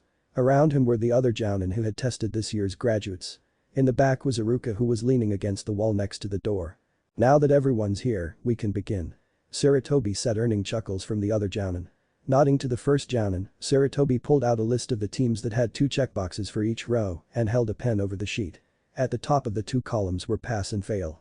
The first jounin stepped forward and said, Team 1 fail. Team 2 fail. Team 3 fail. Team 4 fail. Team 5 fail. Team 6 fail. Team 7 pass. Almost everyone in the room's eyes widened since Kakashi had never passed a team before. Kurenai shook her head and gave her own report. Team 8 pass. Team 10 pass. Sarutobi nodded as he checked the last box before turning to the 3 jounin who passed their teams and said, very well then. Now that that is done, why don't you 3 tell us how they passed? Kurenai nodded again and said, I tested my team on how well they could track me down and work together. The 3 worked together well with no problems. Asuma took out a cigarette and lit it while ignoring Kurenai's glare and said, I tested my team on how well they could work together in taking my lighter from me. The team worked well when Shikamaru formulated a plan for them. Kakashi looked up from the book that he had been reading and said, I gave my team the bell test. They had problems at first working together before one of them convinced the others to work together and was able to retrieve the bells. It must have been Sasuke. He was the only one on that team who actually had any skills. One of the random jounin who had tested one of the other teams said, earning agreement from the others. Actually, it was Naruto who did so. He was really full of surprises. Shadow clones that could explode, those 3 partners of his, and the ability to use the kunai and shuriken shadow clone jutsu. He really does deserve his title of most unpredictable ninja of the leaf. All of the other jounin had looks of surprise as they heard this while Iruka and Sarutobi had smirks on their faces. Sarutobi leaned forward and said, I see. Well, I believe that's everything. Dismissed. Scene change. Ichiraku's. Naruto was currently eating his 3rd bowl as he explained to the Ichiraku family how his bell test had gone. On the counter, his partners each had a bowl of ramen themselves that they were eating out of. It had been very surprising for the 2 when Bulbasaur had shown that it could actually use chopsticks by using its vine whip. And when we found him, he was buried up to his chin in the ground. Had to use a shadow clone to replace with him to get him out. The 2 chuckled before the flaps over the stand parted and a voice said, 1 miso ramen please. Naruto and his partners looked over at Kakashi as he took a seat next to his student while the couple got to work on the new order. Naruto, we need to talk. Kakashi said as soon as he was seated. About? Naruto asked with a raised eyebrow. Kakashi looked him in the eye and said, about how you knew those shadow clone techniques as well as where you got these partners of yours and more importantly learned how to transform into those other creatures. I could tell that you had actually literally transformed into them instead of just using a basic hinge and that's supposed to be impossible. Naruto took another bite out of his ramen before shrugging as he slurped up the noodles and swallowed before saying, it's not really that big of a deal. I've always done the transformation jutsu that way. It's how I learned how to do it. Ignoring Kakashi's look of shock, he continued, as for the shadow clone jutsu, the old man let me learn it, and the exploding clone jutsu from the forbidden scroll, when we made the trap for Mizuki. I learned shuriken and kunai shadow clone jutsu from the shinobi library when I went there after I graduated, although I got to tell you, the librarian wasn't happy to let me through even if I did graduate. Can't say I blame him though, since he probably thought I would try to do a prank in there or log forbid, do something to the books and scrolls that were in there. As for my partners, they were the second thing that the old man told me to look at when I took the scroll. They were in a storage seal along with the Pokédex that tested me to see if I could be their trainer. Said partners nodded at this while Kakashi looked confused. What's a Pokédex? Kakashi asked. Naruto reached into an inside pocket in his vest and pulled the device out. Handing it to Kakashi, he said, It's an encyclopedia that has an entry for every single Pokémon that used to be out there. Now Bulbasaur, Charmander, and Squirtle are the only ones left. I use this to help me transform into other Pokémon. Here, look. And with that, he reached over and flipped the device open and pushed a button that said last search. As soon as he did, a picture of a canine-like creature appeared that was light blue and yellow. Manectric. The discharge Pokémon. It discharges lightning from its mane. It creates a thundercloud overhead to drop lightning bolts. Kakashi nearly dropped the Pokédex in surprise, causing Naruto to chuckle, and said, yeah, I almost did that myself a couple of times. It's really helpful. There's actually entries about how each of the different Pokémon's body works. It's really impressive since there are 493 Pokémon in there. Whoever made it put a buttload of work into it. Kakashi nodded and handed the device back to Naruto, who then pushed another button labeled technical machine and said, it can actually help my partners learn moves as well, although it suggested that they learn some more of their own moves first. Kakashi leaned over and looked at the list of moves that had TM and a number in front of each entry and said, it actually recommends stuff like that. I mean, I know you said that it gives you information, but it also advises you. That is correct. It is my job to guide the trainer. Dex said, causing Kakashi and the Ichirikas to jump and look at the red device in surprise. Naruto and the three Pokémon chuckled at their expressions, and Naruto said, yeah, I forgot to mention that the Pokédex itself is practically sentient as well. It doesn't usually say anything unless it is asked a question though. Ah. Kakashi said as his meal was put in front of him. Picking up the bowl, the man turned away from Naruto before turning back with an empty bowl, earning raised eyebrows from the others. Dang, there goes my record for fastest time eating a bowl of ramen, you old dog. Naruto said, causing the Ichirikas and Kakashi to chuckle before Kakashi stiffened as he actually took notice of what Naruto called him. Kakashi studied Naruto for a moment and said, funny you should call me that, Naruto. I do summon dogs to help me on my missions, but how would you know that? Naruto smirked before turning back to his bowl and said, who says I was talking about them? Kakashi frowned and said, indeed. You wouldn't happen to have any more surprises you're hiding from me and your teammates, would you, Naruto? Naruto looked up and thought for a minute before shrugging and going back to his meal. After slurping some more noodles, he said, does trying to learn how to perform a Pokemon's attacks while transformed as one count? Kakashi stared before he said, why does something tell me to fear for us all if you ever succeed? The three Pokémon drew attention to themselves as Squirtle said something before making an exploding motion and sound while being mimicked by Charmander, who also flared his tail flame before dropping it back to its normal intensity a second later. Bulbasaur merely smirked at the two before nodding and going back to its meal. Kakashi stared at the three and said, you're not helping to put me at ease, you know. Squirtle shrugged and said something that caused Naruto to laugh. Turning to his student, Kakashi rose an eyebrow and said, do I even want to know what he said? Naruto chuckled again and said, that depends. Do you want to be able to go to sleep tonight? Kakashi sighed and dropped his head and said, I guess not. Naruto finished his bowl and patted his teacher on the shoulder as he put down money for his meal and said, don't worry, sensei, I'll give you a heads up if I ever do figure out a way to do so. See you around, old man. That's comforting. Kakashi sighed as his students' partners returned to their pokeballs and he left the stand. Ah, don't worry, Kakashi. The boy knows when not to take things too far. Tucci said as he brought Naruto's bowls back to the kitchen to wash them. Kakashi sighed again as he laid down money for his own meal and said, I'm afraid I'll have to take your word on that. Scene change. 1 month later, Forest. Team, this is Leader, what's your status? Over. This is Onyx. Target spotted and I am in position. This is Pink. In position. This is Gold. Me and Green are in position and ready to get this show on the road. Alright team, commence operation.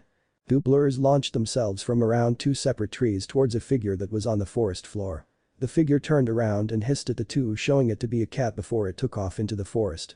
Before it could get far though, an ape-shaped figure that was about the same height as its pursuers and was brown, yellow, red, and white with black hands and feet landed in front of it. What really spooked the cat though was that the top of the figure's head seemed to be on fire. The cat's eyes widened before a seed shot out of a nearby bush and latched onto the cat with vines that wrapped around the animal before they glowed red. 5 seconds later, the cat dropped to the floor in an unconscious heap.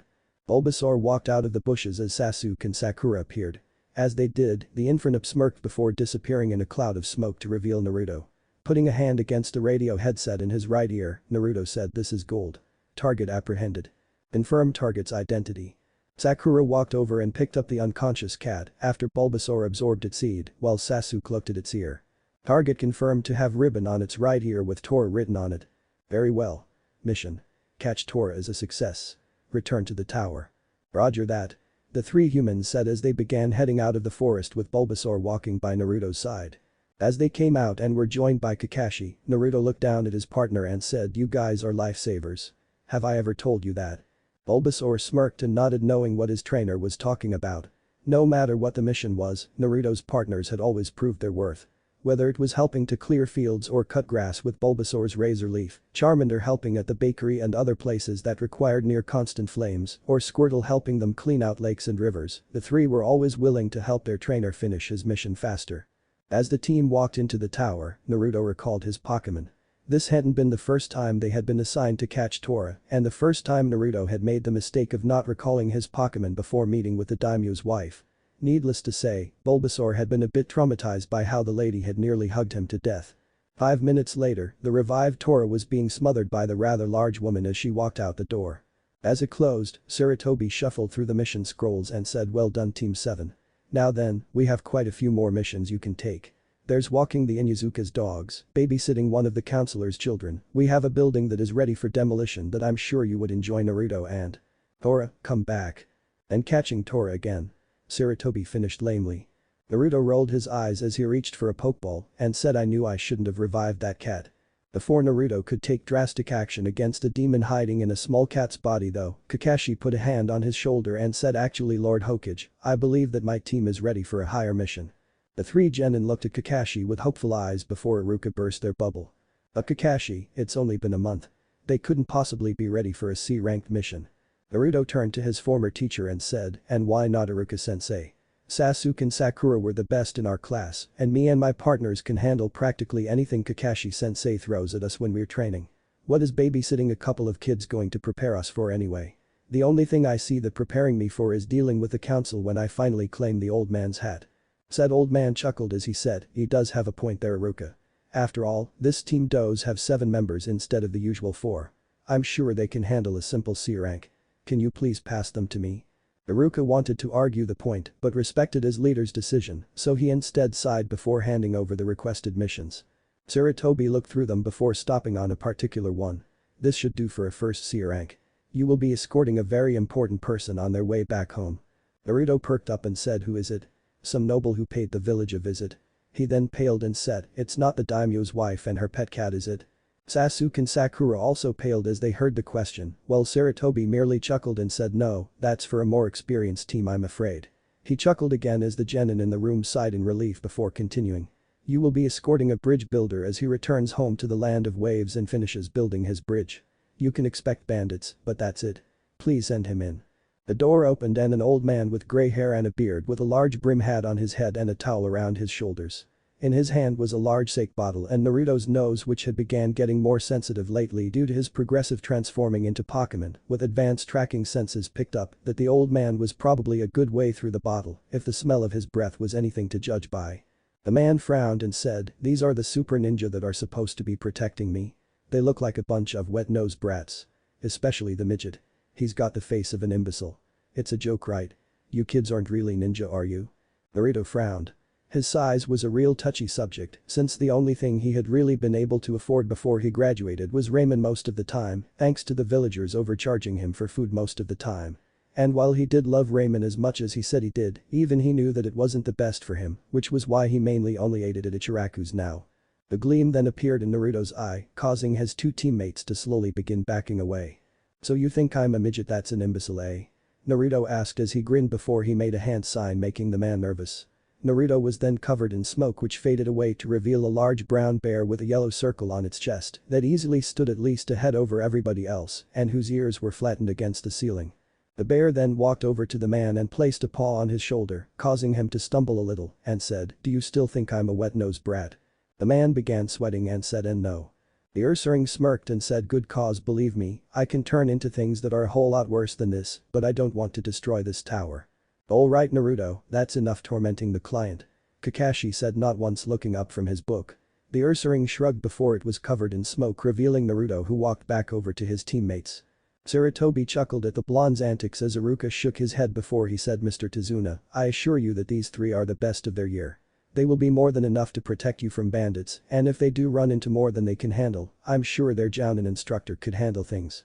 Tazuna simply nodded while keeping a nervous eye on the blonde who smirked at him. Sarutobi handed Kakashi the mission scroll, who opened it and read the contents. "Alright guys, this looks like it will be a 2-week mission tops, so pack accordingly for a long-term mission out of the village. We'll meet at the gates in 1 hour." The three genin nodded before Naruto made the same hand sign again and transformed into a small bird that was almost completely brown besides its white belly. The transformed genin then flew out of an open window and headed to its apartment, much to everyone else's surprise. I didn't realize he had learned how to fly when he transforms into a flying type. Did you, Kakashi?" Sarutobi said as he watched the bird's form grow smaller. "No, Lord Hokage. I have to admit though, that must come in very handy." Sasuke frowned, wondering just how strong Naruto had become and just what he could and couldn't do before walking out the door to head towards his clan compound. Village main gate. 1 hour later. Naruto leaned against the gate as he waited for the rest of his team to show up while his 3 Pokémon were out. Squirtle and Charmander were talking about how excited they were to see what was beyond the village, while Bulbasaur was simply sitting by the gate enjoying the relative peace and quiet. He spotted Sakura and Sasuke heading towards him and smirked as he thought of a way to take advantage of them, always seeming to meet up with him at the same time. As they got closer, he said, "You know guys, I really don't see why you two don't just say you're a couple. You two always seem to arrive at team meetings together anyways." Squirtle burst out laughing while Bulbasaur smirked. Charmander simply gave a gentle smile as Sakura blushed while Sasuke scowled and said, "Don't be an idiot." Naruto shrugged and said, "Just saying." Before he looked past the two and his eyes widened, as well as his partners who had looked where he was when their trainer had began looking shocked at what he was seeing. "What?" Sakura asked before looking in the right direction as well, and her jaw lowered a bit. Walking towards them was Tazuna with Kakashi beside him, on time for once. "Yo." Kakashi said as he rose his hand in greeting once he was next to his students. Naruto and Sakura put their hands together into the ram sign and simultaneously said, "Release." Kakashi sweat dropped and said, "What was that for?" "To dispel the genjutsu that we're obviously in. There's no way you could possibly be Kakashi-sensei." Naruto said as Sakura nodded her head in agreement. Kakashi sighed and said, "I can be on time if it's important, you know." "You mean you training us isn't important?" Sakura shouted out, causing everyone around them to wince. Kakashi rubbed the back of his head and said, "Why don't we just go if everybody's ready?" Naruto nodded and recalled his Pokémon, drawing a confused look from Tazuna, who had just noticed the basic Pokémon, before walking out of the gates with everyone falling in behind him. It would take a couple of days to reach Wave at the pace they would have to take to not tire out their client. The sooner they left, the sooner they could get there. 5. Heading to Wave. Scene. 5 hours out from the Hidden Leaf Village. It had been a relatively quiet trip so far if you ignored Sakura trying to have a conversation with Sasuke every 15 minutes. Naruto meanwhile was doing his best to stay as aware as possible. Looking up into the sky when a small shadow passed over the group, he saw one of his transformed clones fly past. Naruto frowned when the clone dispelled a short time later, sending Naruto its memories, including an aerial view of a puddle on the side of the road. Kakashi saw his students stiffen and recognized the signs of information being received from a shadow clone. He frowned as well, wondering why Naruto's shadow clone would dispel. He was brought out of his thoughts though when Sakura turned to him and said, "Hey Kakashi-sensei, does the Land of Waves have its own ninja?" He was saved from answering the question by Naruto. Sakura, would our client go all the way to the Leaf Village for protection if he could just ask for help from the village in his own country? Sakura blushed in embarrassment as she looked down and muttered, "I guess not." Naruto shook his head before he spotted the puddle from before. Placing a hand over his pokeballs, he began lightly tapping the 3 with his fingers in a code that he and Kakashi had taught as partners for when Naruto had to give them orders before they could come out. He felt the seals that Kakashi had put on the balls vibrate, telling him that his partners understood what he needed from them. Kakashi took notice of both the puddle and Naruto tapping on the pokeballs. Coming to a decision, he prepared himself to do a quick replacement and see how his students handled the situation. After the group had passed a puddle, two figures seemed to melt out of it before launching themselves at Kakashi and wrapped the man in a chain. Kakashi's eye widened as he said what? Before the two men pulled on the chains tearing him to shreds. Kakashi-sensei. Sakura screamed out while the two men chuckled. One down. The figure on the left said while the other continued 3 to go. As they made their way towards the others focusing on Tazuna, they were interrupted by 3 red flashes of light and a shout of "Get him!" Before they could figure out what was happening, a blast of fire and a high-powered stream of water slammed into the two, burning the right figure and sending the second flying before coming to a sudden halt when the chain connected to the two ran taut. A seed then hit the first figure a moment before a second seed landed on the fallen figure. Vines shot out of the seeds and drained the two figures who slumped over unconscious. Sakura, Sasuke and Tazuna stared at Naruto who had his partners in front of him. The attacks had barely taken 10 seconds from beginning to end and they hadn't even heard Naruto give any orders to his partners. Not bad, Naruto. That was a good plan of yours. Kakashi said as he walked out of the forest and walked over to the first figure who still had a few small fires on his clothes. As he extinguished the flames, Sakura said, "Kakashi-sensei, how are you still alive? We saw you die." Naruto shook his head again as Kakashi pointed to where he had died. Instead of a bloody cut-up body though, there was a cut-up log. Turning back to Naruto, he said, "I know your clone told you about the ambush, but how did you know there would be 2 of them?" Naruto shrugged and said the clone transformed into a Growlithe to check it out from a distance before it dispelled. It had smelled 2 different people so it was pretty obvious. Didn't know that they were connected by a chain though. But it did make things easier anyway. Kakashi nodded accepting the blonde's answer. Wait, if you knew they were there, then why did you wait to take them out? Tazuna asked as he tried not to become sick by the sight of the badly burned figure. Sakura was having similar problems since this was the first time she had seen someone in such a state. Well, I wanted to see how my students handled themselves for one thing, although it looks like Naruto had other ideas. Also, I needed to know if they were targeting us or you. Kakashi said before he gave the bridge builder a hard look and said, "You told us that all we would have to worry about were some bandits. So what are 2 Chunin level ninja doing targeting you for?" Tazuna sighed before saying Gato must have sent them. Kakashi rose an eyebrow and said, "Gato? You mean Gato of Gato Shipping Industries? Why would he put a bounty on you?" "It's because the bridge I'm building is the one thing that could break the grip he has on my country," Tazuna said. "Explain." Kakashi said as he kept his stare on the man. Scene change. Shore of Land of Fire. Naruto stood on a tree next to a small dock as he looked out at the island that was barely visible to his eyes in his transformed state due to the mist that surrounded the island. It was a good thing no one was around. If they were, they would have seen one really big bird that could have been mistaken as a summon. It was mostly brown with 3 long and wide feathers that gave it the vague appearance of having hair coming from the top of its head and swooping down to the end of its tail feathers. The Pidgeot then looked upwards and spotted the clones that were transformed into wingulls as they flew around spying on the boats that were spread throughout the area running patrols. As the small long-winged birds flew around keeping an eye out for their ride to the island, Naruto considered just what he and the other Leaf Shinobi were getting themselves into. Tazuna had told them about how Gato had taken over the island nation's shipping industries, which was the blood of the people's economy.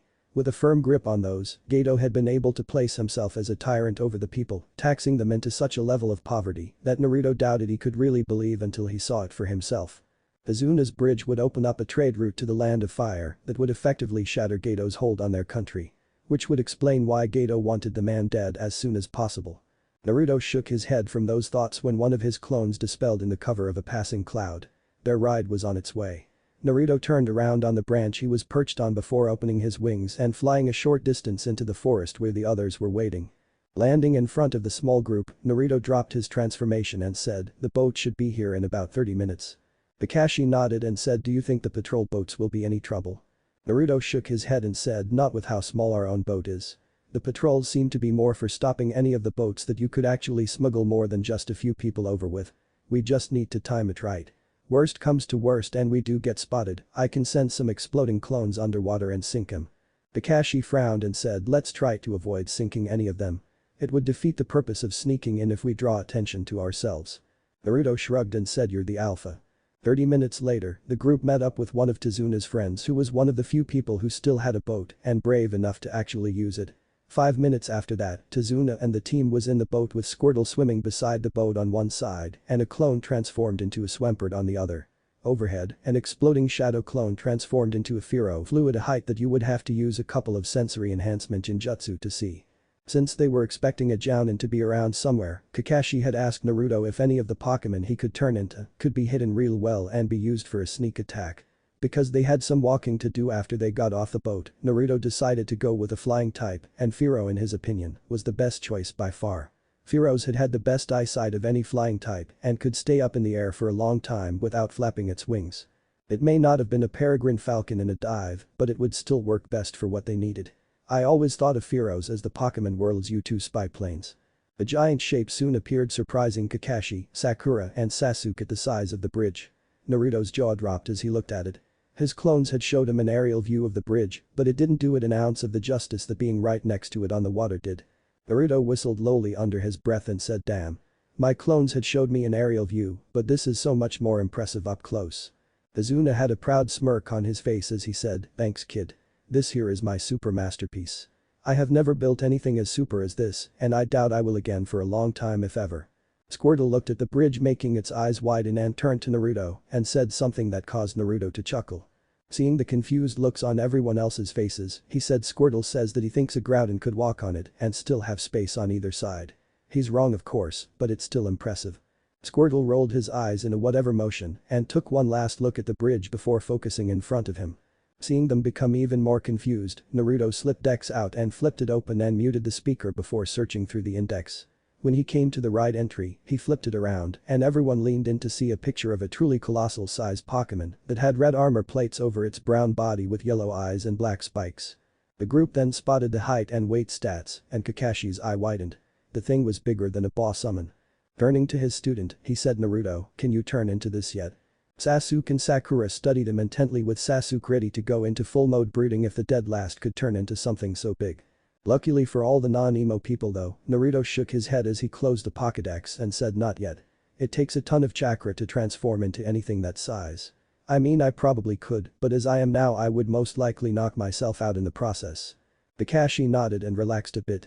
He couldn't imagine the panic that would come from the villagers if Naruto ever transformed into something even remotely close to that thing's size. After the boat had traveled along the bridge for a short distance, it went through a tunnel that ended in a mangrove forest. As the boat pulled up to a dock, Naruto recalled Squirtle and dispelled the Blastoise clone as well. As it did, the Wingull clones all flew into the surrounding clouds and dispelled as well, giving Naruto their memories of the patrol boat routes. Shaking his head at the influx of so much information, Naruto looked up at where his Firo clone should be. Looking back down as Tazuna thanked his friend, Naruto got into formation and the group began walking towards Tazuna's house. As the group walked, mist wrapped around their ankles causing them to slow down so that they could be sure of their footing.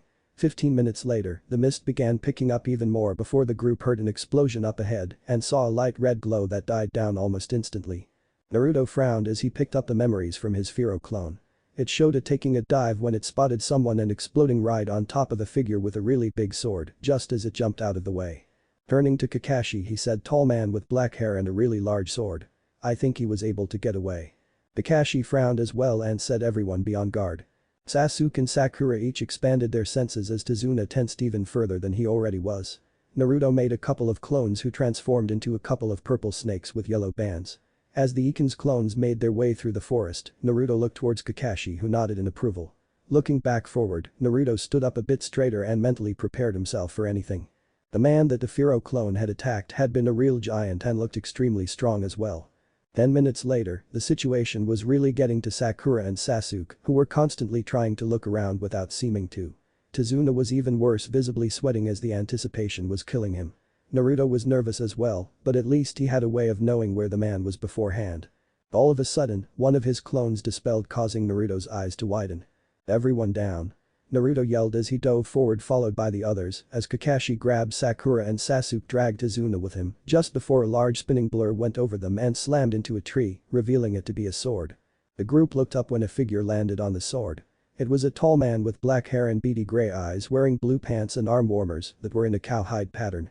His chest was bare except for two straps that crossed his chest in an X pattern presumably used to hold the giant sword he was currently standing on. Naruto and Kakashi both saw the burnt leather on the man's left arm warmer and knew that this was the man who the Firo clone had tried to kill. Naruto then stiffened as his other clone popped showing him a figure that was hiding in the woods. Naruto frowned as he kept himself from looking at where the clone had spotted the figure.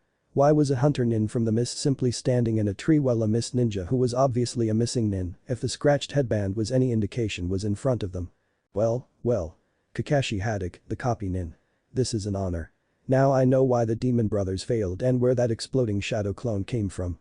I don't assume that you would just hand the bridge builder over, would you? Kakashi and the others stood up as he said, Zabuza Mamachi, the demon of the mist. You guys stay back and guard the client, he's way out of your league. Demon? Naruto asked with a raised eyebrow. That's right. When he was still in the academy, he killed the entire graduating class. Naruto gave a low whistle as Zabuza grinned and said, ah, good times. As Kakashi walked past him, Naruto whispered hunter nin in the forest. Causing Zabuza to stiffen a little when he read his lips, wondering how the brat knew that. Kakashi nodded slightly and rose his headband, revealing his left eye as he said, something tells me I'm going to need to use this. Oh? The Sharingan already? I'm honored. Zabuza said as he rose an eyebrow. Sasuke frowned as he heard this, wondering if his teacher was in a Uchiha. This should be entertaining. Zabuza said before he and his sword disappeared.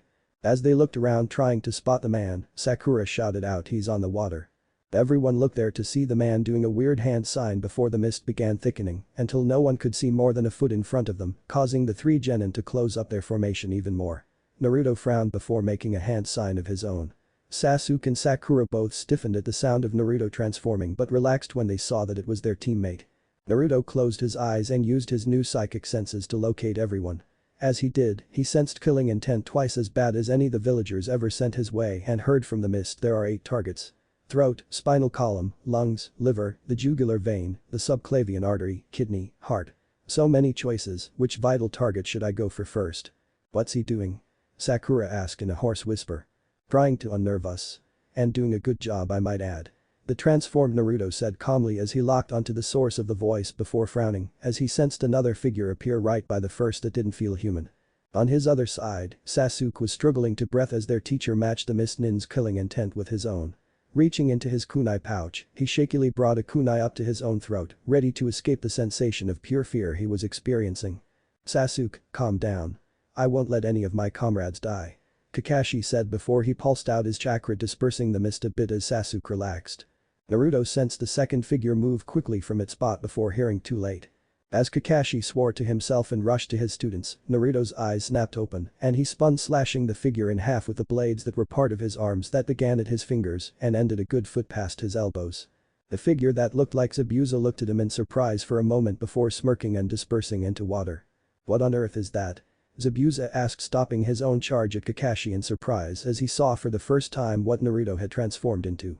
He stared at the man-sized, mostly green and white figure that had a purple triangle sticking out of its chest.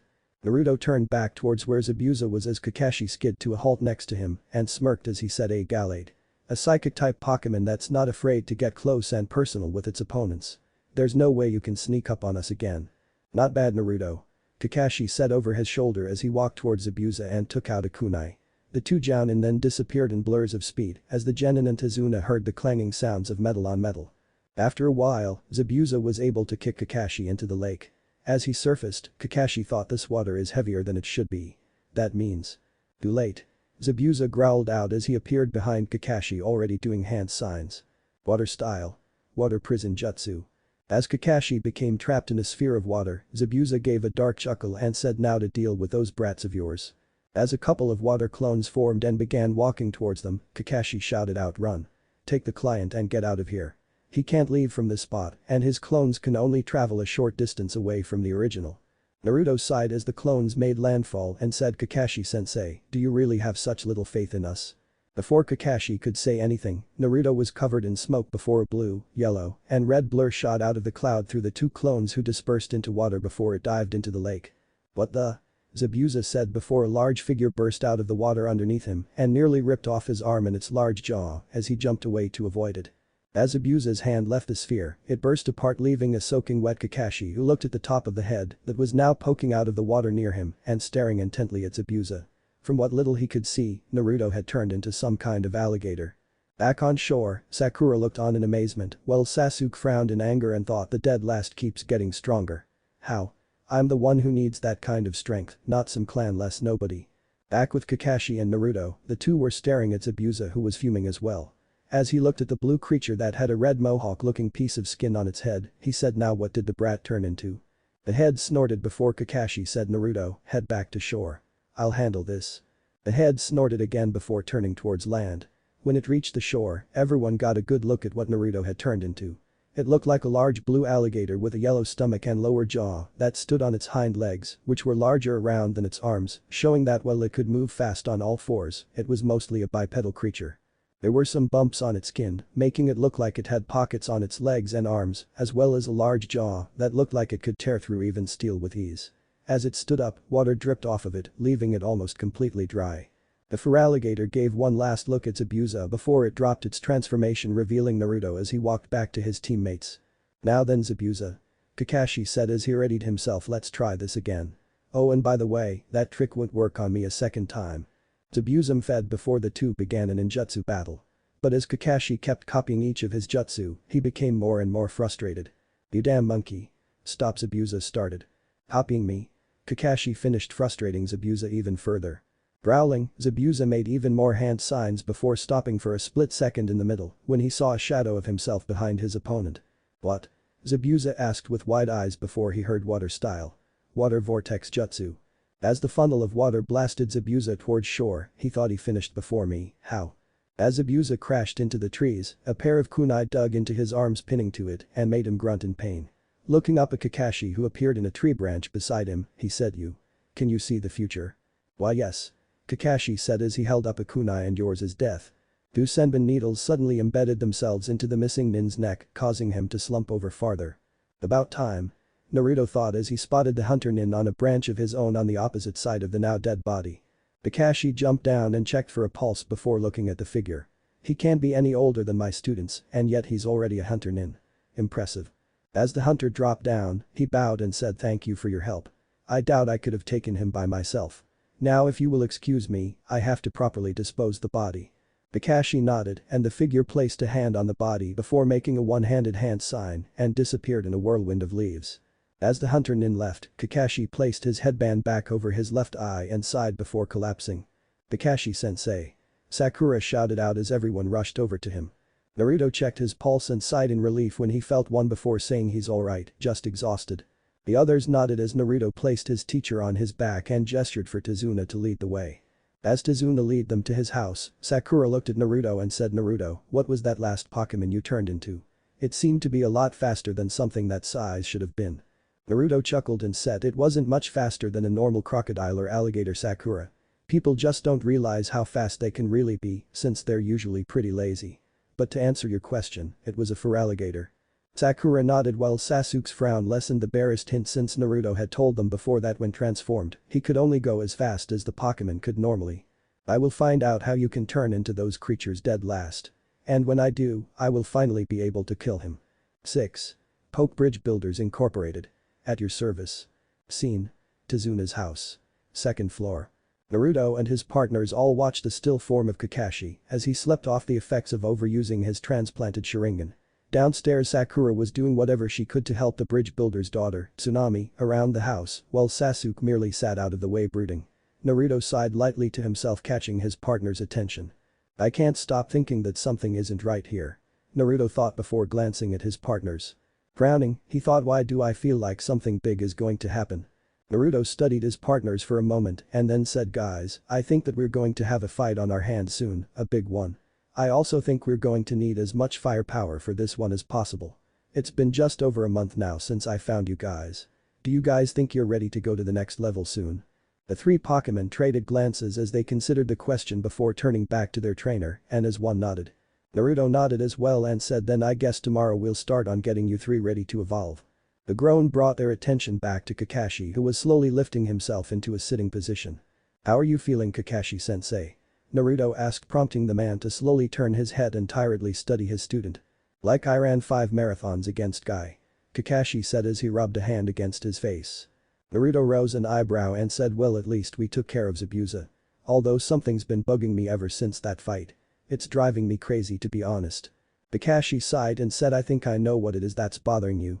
Can you please bring Sakura and Sasuke up here?" Naruto nodded and stood up to leave. As he reached the doorway, he stopped and said over his shoulder, "I'm glad you're awake, Kakashi-sensei. You really had us worried for a moment there when you collapsed like that. Kakashi nodded again as the blonde went out of the room to go collect his teammates. A minute later all three genin as well as Tazuna and his daughter who had come to check on the scarecrow jounin were sitting in the room around the man. I'm afraid I have some bad news. Zabuza's alive. Kakashi said short and to the point. What? But how is that possible? Sakura asked as Tazuna began looking afraid. It was that hunter nin, wasn't it? Naruto asked, now knowing where that feeling had come from. Kakashi focused on Naruto for a moment as he nodded his head before looking forward again and said, that's right. Something had been bugging me back there, but it's only now that I'm realizing what's wrong. For starters, hunter nin are supposed to destroy the bodies of their targets on the spot to prevent anyone from stealing secrets from the body. Yet that one took off with it. And then there was the hunter's choice of weapons. They could have been used to put Zabuza in a death-like trance that could have created a very convincing illusion of the real thing. Naruto frowned and said, how so Kakashi-sensei? Kakashi took another glance at the easily most destructively oriented of his students and said senbon acupuncture needle weapons that shinobi hunter used can be deadly if they hit a vital spot. If not, the mortality rate is surprisingly low, and remember, they were originally designed as medical treatment tools. Shinobi hunters and all members of any village's corpse disposal squad must possess an intimate and thorough knowledge of human physiology. It would be simple for one of them to place a person into a near-death state. Kakashi glanced at his students and this time kept his gaze on them as he said, first of all, the masked boy went to the trouble of lugging off Zabuza's heavy carcass. Secondly, the acupuncture needles he used as weapons, while potentially deadly, can also be used to inflict non-mortal injury. These 2 points suggest that the kid's objective was to give the illusion of killing Zabuza while rescuing him. And while things may be just the way they seemed, we have to consider this possibility as well. The genin and Naruto's partners all stiffened as Kakashi spoke. Tazuna then rose up a hand and said, aren't you just complicating things by overthinking them? Shinobi hunters are supposed to hunt outlaw shinobi, right? Before Kakashi could answer, Naruto shook his head and said, just because someone has a mask doesn't automatically make them legit. It would be easy to fake a mask if you aren't going to be thoroughly scrutinized. Or the kid could probably have taken the mask from a hunter nin that Zabuza might have killed while on the run. Kakashi nodded and said, Naruto's right, Tazuna. We have to be prepared just in case what I think happened really did. And if it did happen that way, then we have 1 week to get ready for Zabuza to recover from his near-death state. On that note, my students, I think it's time I up your training a bit. Naruto's eyes lit up at the prospect of some training as he said, so what are you going to teach us? That cool water walking trick you and Zabuza did during the fight. A D/C rank jutsu that almost everyone neglects using but has more than 20 ways of using it. Kakashi chuckled and said, easy there Naruto. Well, it's true, what I'm about to teach you is like what Zabuza and I did in our last battle. It is actually only the first step to being able to walk on water. What I'm going to be teaching you is called the tree climbing exercise. But Kakashi-sensei, we already know how to climb trees. We've known since we were 5. Sakura asked, a bit put down at what she thought was obviously going to be a waste of time. Sasuke didn't show it but was also a little put down. Naruto on the other hand. Tree climbing, eh? Sounds fun. Naruto said with a grin. It won't be fun for you. A small boy wearing a striped bucket hat as he stepped into the room. Everyone looked over at the kid and Naruto's grin grew as he said, says you. I'd rather be training than being stuck in a house all week. Tazuna smiled as well and said, Inari. Where have you been? Welcome home grandpa, the now introduced Inari said as he went over and hugged his grandfather. Inari, greet our guests properly. They're the esteemed ninja who brought your grandfather safely home. But mama, they're all going to die when they go against Gato, Inari said pointing at the genin. Naruto and Squirtle burst out laughing, surprising everyone, while Bulbasaur narrowed his eyes at the kid. Charmander simply cocked his head in confusion. Squirtle stopped laughing and said something, and Naruto said, you got that right, pal.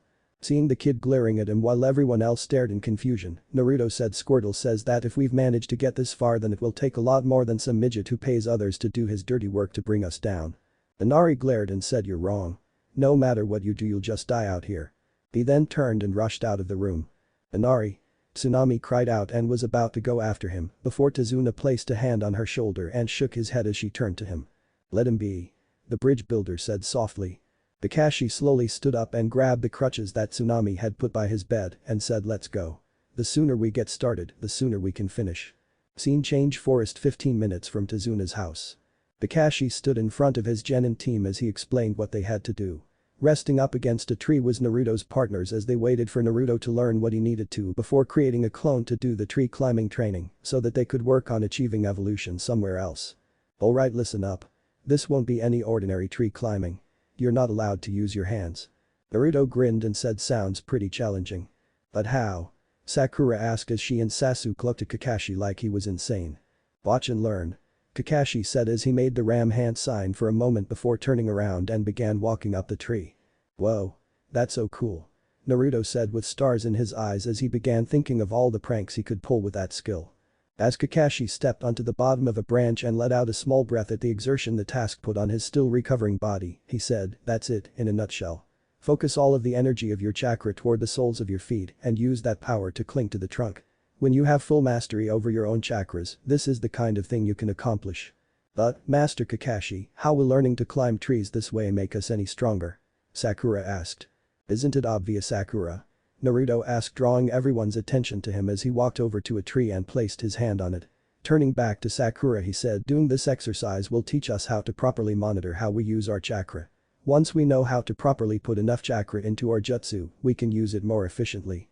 "Naruto's right," Kakashi said, drawing everyone's attention back to him as he continued, "and there is a secondary objective, which is to build up enough stamina necessary to complete your task once the chakra has been focused.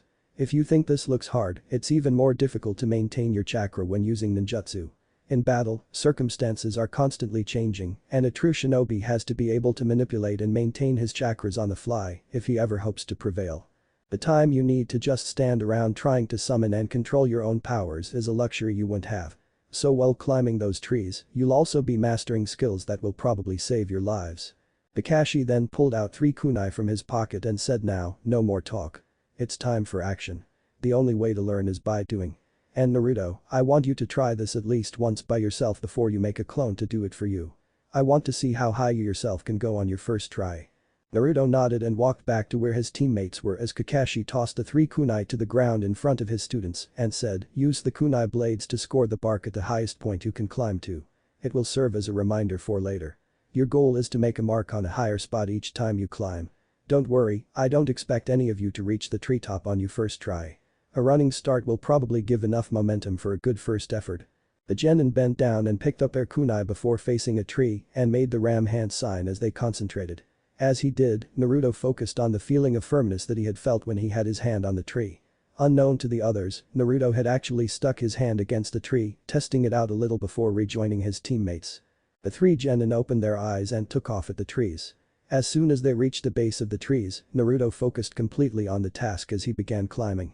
He briefly registered Sasuke flipping off his tree a short distance from the ground and Sakura stopping at the lowest branch before he brought even that bit of focus back to the task at hand, concentrating on putting one foot in front of the other and maintaining his chakra flow. He made it about halfway up before he suddenly lost his focus enough for his chakra to spike, causing part of the bark to explode. Naruto reflexively jumped away, barely remembering to mark his progress with his kunai before bouncing against a nearby tree at an angle, aiming for another that he also bounced off of on his way down. Back near the ground, Sasuke was looking at Sakura in amazement while Kakashi said, "Well, so much for the great Ichigo. It seems that Sakura is the better when it comes to chakra control." Sakura blushed at the comment but then looked around and said, "Hey, where's Naruto? I would have thought he wouldn't have gotten more than 10 feet. Where indeed?" Kakashi asked before looking down the tree, seeing the blonde lose focus halfway up the tree and began bouncing against the other trees on his way down. Sakura and Sasuke followed Kakashi's glance upwards and their eyes widened as the blonde made his way down.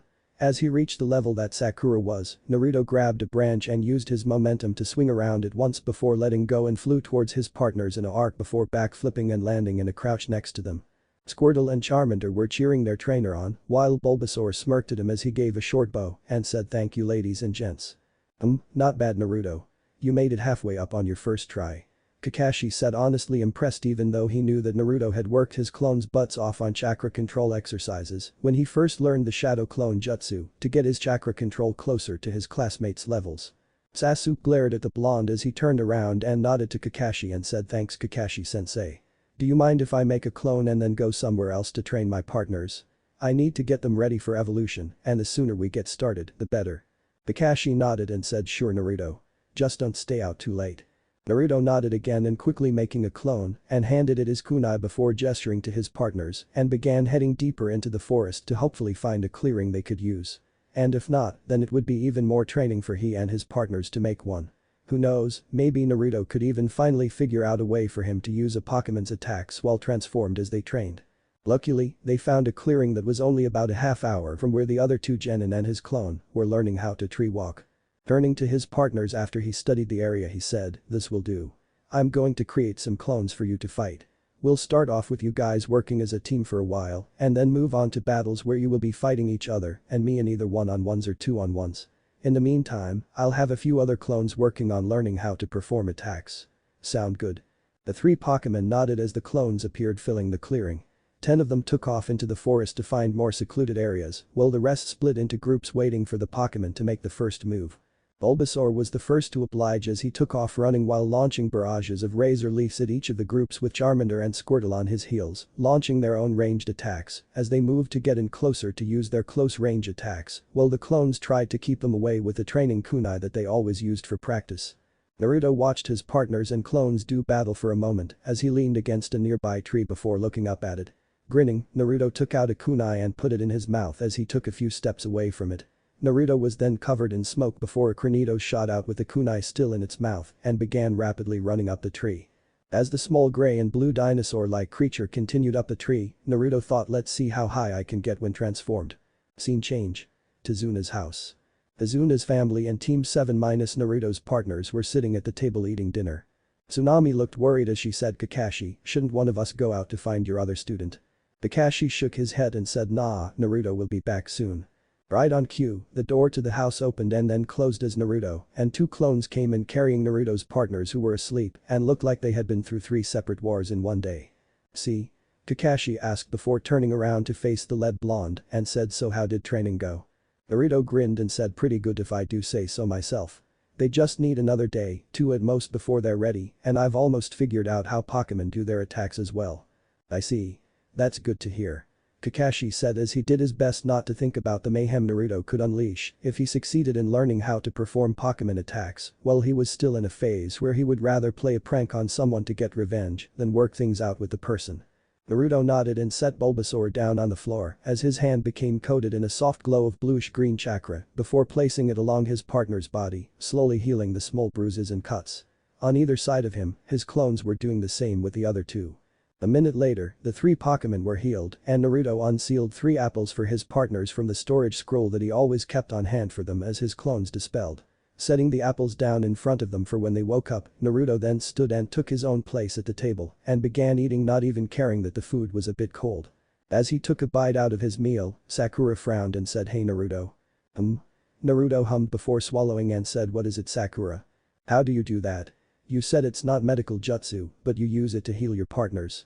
Heck, you even used it to revive that cat. So what do you do?" Kakashi studied Naruto in curiosity as well, while Naruto considered his words as he took another bite out of his meal. Swallowing again, he said, "You know how I'm trying to learn how to perform Pokemon attacks while transformed, right?" Sakura nodded and Naruto said, "Well, I already figured out how to perform one. But unlike most Pokemon attacks, this one is a healing move called Synthesis. Think of it as a self-healing medical jutsu. Only I've modified it a little. I found that when I push my chakra into a wound while I'm using it that I can have the attack heal others. But for now I can only do minor wounds." Kakashi rose an eyebrow and said, "That's very impressive, Naruto. Though I must say I'm surprised you were able to learn how to do that move but can't do any others. I would have thought that it would have been easier for you to learn a few of the more destructive moves first." Naruto shook his head and said, "Believe me, it wasn't easy by any means. It took 1,000 clones working each day for a week to learn how to do that when I was transformed into a Pokemon that could do that move. It took me even longer to figure out how to do it untransformed, which is something I'm not planning to do for any other attacks since it would take way too long for the others if this one was anything to go by. It was actually the first move that I started trying to learn so that I could heal my Pokemon since there isn't a Poke Center around anymore, which were like miniature hospitals for Pokemon. On another note, when I learned how to perform that move for one Pokemon, I found that I could use it while transformed as any other that could use it. So I just need to learn how to perform an attack as one Pokemon that can use it and I'll be good for the others. It's taking a while though, and so far I'm stuck with only body type attacks, which are really just adding regular chakra to do more damage when you use them." Kakashi nodded and said, "I see. But I thought you said you were going to tell me when you figured out how to perform Pokemon attacks. You've been healing your partners for more than 2 weeks now." Naruto shrugged and said, "I don't consider Synthesis an actual attack. And besides, anyone could tackle someone or scratch them with a claw-like weapon. Now launching a stream of fire without hand signs or even firing off a beam of ice, those are attacks. Kakashi sighed in defeat and said, I hate how you can bend words like that. You can be worse than the council at times, you know that. Naruto chuckled and said, why do you think I have them sputtering each time they ever called for me? Kakashi chuckled as well and said indeed. Before both went back to their dinner. Sakura looked confused for a moment before shrugging and going back to her own dinner. At his spot at the table, Inari glared at them all before standing up and left the kitchen, drawing a sad look from Tsunami. Scene change. Tizuna's bridge, the next day. Kakashi had asked Naruto to create some clones to help around the bridge and guard Tizuna. So the blonde was currently standing in front of Tizuna and the workers as he crossed his fingers and said multi-shadow clone jutsu. The front of the bridge was covered in smoke before dispersing, revealing 100 clones, much to the surprise of the workers minus Tizuna. Alright, listen up. Naruto said, gaining the clone's attention who had been looking around. I want 25 of you to transform into matchups, 25 into matchups, and 25 into matchups. The rest of you transform into blastoises. The clones nodded and made hand signs before that part of the bridge was once again covered in smoke. As the smoke cleared away again, the workers were shocked at what they saw. Each of the figures were blue, with the last group having large brown shells covering their torsos. The others all looked like muscle builders, with one group having 2 pairs of arms instead of 1. Naruto turned around and smirked at their faces as he said, Poke Bridge Builders Incorporated at your service. I figured you'd want some of them to be able to bring some of your people down to check the pillars of the bridge Tizuna. They can also go underwater to check as well if need to. Also, all of them are at least 5 times as strong as most humans, so you should have no problems. Well, me and my partners need to get to training now, so I'll see you later. Tizuna nodded and thanked the blonde as he took off into the forest with his partners behind him. Tizuna then grinned as he looked at his new workers and rubbed his hands and said, alright guys, that kid just gave us some free labor, let's put it to good use. The rest of the workers cheered before Tizuna began barking out orders. 7. Evolution. Forest on wave. Naruto smirked as he looked at his partners who had proud smirks on their own faces as they looked back at him. Standing in front of him were 3 middle-level Pokemon who were still enjoying the feeling of power that came from the evolution process. Naruto's smirk turned into a proud smile as he remembered what happened earlier. Flashback. Scene. Forest clearing 2 hours after leaving Tizuna's bridge. Naruto had decided that it would be more time efficient to simply create another training area a short distance away from the bridge. So once he and his partners were at a safe distance away from everything else, he had his partners let loose cutting down trees as he transformed into a Sither, as well as making 3 clones to aid in cutting down trees, leaving some trunks at various heights to add variety into the area that would soon become a training ground. The 3 Pokemon meanwhile worked as a team on the ground as they slipped into a procedure that they have done multiple times when Team 7 was given a mission to clear out a part of the forest near the village to build off of. Bulbasaur would launch multiple barrages of razor leaves at tree trunks, thinning them down to just a foot in thickness before Charmander would let loose with a flamethrower that would further weaken the tree. Once enough of the trunk was burned away, Squirtle would douse the flames before attacking the tree with a skull bash, sending the tree crashing down away from where their trainer was. Once the tree was down, Bulbasaur would trim off the branches and cut the tree into segments that Squirtle would roll out of the way using its water gun, while Charmander occasionally burned the roots of the stump, enough for Bulbasaur to pull out as well, once Squirtle had extinguished the fire. With Naruto, he did something similar, slicing through the tree with his transformed arms, sending the tree crashing to the floor before he began cutting the tree into segments. As he did this, a clone transformed into Sither's evolved form, Scizor, would then use its claws to cut off the branches, before another couple of clones transformed into Machamps would then haul the segments over to where the Pokemon were depositing their own segments. Now an area that once held proud trees was an area riddled with stumps that were at various heights, that had their tops flattened to the point where someone could easily stand on them without too much trouble. Naruto glanced over the training area one more time before glancing over at the tree segments that were off to the side and frowned. It seemed like a waste to let all that wood just rot off to the side. Coming to a decision, Naruto created a group of 20 clones who instantly went to the logs and began preparing them for transport to the village, where Naruto was sure the villagers could find some use for them. Once that was out of the way, Naruto turned to his partners and said, alright guys, let's get started. Free for all, no limitations. We don't stop until all 3 of you have evolved. The Pokemon nodded before as the 4 separated and began moving throughout the stumps, attacking each other in a dangerous game of war whenever they ran into each other. As Naruto moved through the maze of stumps, he heard the sound of steam being made as Squirtle and Charmander engaged each other before he suddenly had to dodge out of the way of a bunch of leaves that landed where he had been. Naruto looked around the stump that he was crouched behind before he had to quickly duck back as a smirking Bulbasaur let loose another barrage at him from his position on top of a tree stump. If that's how you want to play it, then let's try this. Naruto thought before he made a hand sign and disappeared in a cloud of smoke that made Bulbasaur stiffen in anticipation for whatever the blonde transformed into. He was unprepared though when a Rhyhorn burst out of the smoke and around the stump before it rammed into the stump Bulbasaur had been standing on, sending the grass type flying. Before he could get too far though, Bulbasaur sent out his vines and wrapped them around the still running Rhino Pokemon's legs, causing it to trip as the green Pokemon pulled on its vines, intending to tackle the Pokemon while it was down. Right when it did though, the Rhyhorn burst into smoke causing Bulbasaur to widen its eyes before a shadow appeared over him. Bulbasaur jumped out of the way, barely avoiding the Hitmonlee's foot that slammed into the ground before it was covered in smoke, and a Hitmontop came out spinning. The fighting type quickly bared down on the grass type who just as quickly launched its vines at a stump and pulled itself up just in time to dodge the transformed blonde as it shot forward and bounced off a stump as it continued on its way. Bulbasaur quickly decided that he wanted to fight something that wouldn't be constantly changing on him and shot his vines toward one of the larger stumps that were in range and quickly drew himself towards it to find one of his fellow Pokémon to fight against. Bad idea. As soon as he was close enough to the stump, Squirtle tackled his friend from behind another and the two began rolling around on the ground as they tried to come out on top. Charmander meanwhile was looking around another stump as he tried to get a drop on one of the others. His match against Squirtle had ended in a stalemate when the two had been covered in the steam from their two attacks meeting, allowing the turtle Pokémon to slip away undetected. Charmander then saw a spinning top come bouncing along the tree stumps towards him. Deciding to try his luck against his trainer, Charmander's tail began glowing as he waited. As soon as the Hitmontop was close enough, Charmander swung his tail hoping to trip the spinning Pokémon. The Hitmontop instead jumped over the Iron Tail attack and transformed while it was still in the air, causing Charmander to jump away from the blonde who had landed behind him. Charmander turned to face the blonde and opened his mouth shooting out a smokescreen. As he was covered in the thick smoke, Naruto lightly cursed under his breath before a glowing tail suddenly appeared right in front of him and slammed into the blonde, shooting him out of the cloud to land painfully against a stump. Naruto barely had time to groan out in pain before he had to dodge the flamethrower that came out of the smokescreen.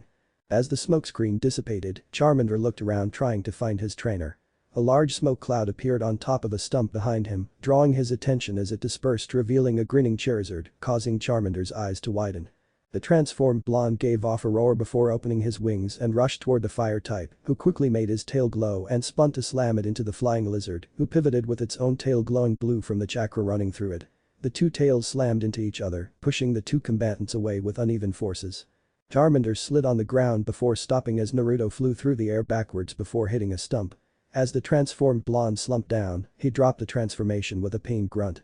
His attention was drawn back to his partner though when he saw the fire type began glowing.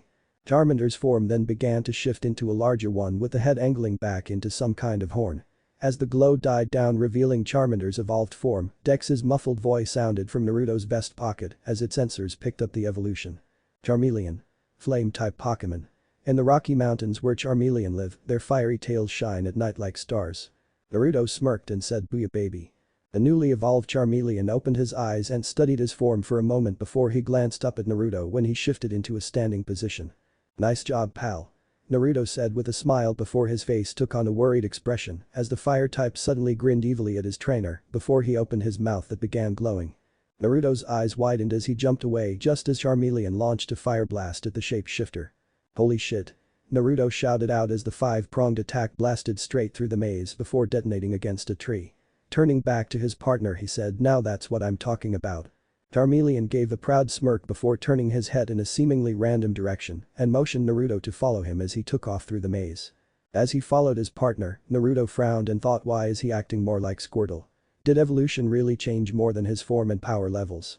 I sure hope not. The two made their way through the maze until they found an interesting sight. Squirtle and Bulbasaur were for some reason having a strength contest with Squirtle pushing against Bulbasaur's vines. Naruto rose an eyebrow and said guys, what are you doing? The two looked up at the blonde before their eyes traveled to Charmeleon and widened. Naruto smirked and said you guys just going to stand there or are you going to try to evolve? Charmeleon obviously had enough experience when he fought me. The two looked at each other for a moment before nodding to each other. Taking a few steps away from each other, they closed their eyes and concentrated for about a minute before both began glowing. Then as one their forms began shifting. Both grew in size as pointed appendages that Naruto could only assume were ears appeared on Squirtle's form as its tail became bigger. Bulbasaur's bulb seemed to grow taller before partially opening before fern-shaped leaves grew out under it. The glowing died down, revealing the two Pokemon's new forms before Dex once again spoke. Ivysaur. Seed-type Pokemon. When the bud on its back starts swelling, a sweet aroma wafts to indicate the flower's coming bloom. Bordertle. Turtle-type Pokemon. It is said to live 10,000 years. Its furry tail is popular as a symbol of longevity. Naruto's eyebrow rose at his water-type's description before shrugging and smiled at the two as they studied their new forms. Charmeleon then stepped forward and took his place by his friends as Naruto smirked at them and said, "Good job guys." All three smiled at him before their eyes widened as 30 clones appeared behind Naruto and he grinned evilly before saying, "Ready for round 2. Scene change. Tizuna's house. Naruto strolled into the house with a wide grin on his face as he entered the kitchen. "You seem happy," Kakashi said, causing Naruto's grin to grow. "Naruto, where are your partners?" Tsunami asked, worried. "You mean these partners?" Naruto asked as 3 beams of light escaped from the pokeballs on his belt and formed into his partners in front of him. "So that's their evolved forms." Kakashi mused as he studied the 3 Pokemon in front of him. Naruto nodded and said, "Yeah, and believe me, they're even stronger now than before. Now that they're at their middle levels, their attacks really pack a wallop now." "Doesn't matter." Inari mumbled at his spot at the table. Everyone focused on Inari as he glared at Naruto and said, "Why do you even bother? You're just going to die anyway when you go against Gato." Naruto cocked his head as he studied the boy in front of him and said, "Yeah, well, it's better in my opinion to go down fighting than just roll over and wait to die." Inari growled and said, "Listen to you. You make me sick, coming here and talking about fighting like you're some kind of hero when heroes don't exist. What gives you the right to come here not knowing anything and saying crap like that?" Ivysaur and Wartortle narrowed their eyes slightly before shaking their heads. Naruto merely rose an eyebrow and said, "What right do we have? I didn't know that we needed a right to help people." Turning to Sakura, he said, "Hey Sakura, did you know we needed a right to come here and help these people?" Sakura merely shook her head before Inari shouted out, "Stop talking crap. You have no idea what pain is. You probably don't want for anything in your village. I bet when you go home you'll go back to your parents and forget about this place, so why don't you just leave now?" "Inari," Tsunami said before vines suddenly wrapped around the boy and jerked him over to Ivysaur who was glaring at him, causing the boy's eyes to widen at the intensity of the glare. "Ivysaur, let him go. He doesn't know what he's talking about," Naruto said gently. Once Ivysaur had let him go, Naruto said, "Inari, you don't realize how lucky you are. You still have your mother and grandfather. Me, I was born alone, an orphan the day I was born. I don't have a hug from a parent to look for when I get home. The only ones who share my home with me are my partners and I didn't even have them until a little over a month ago.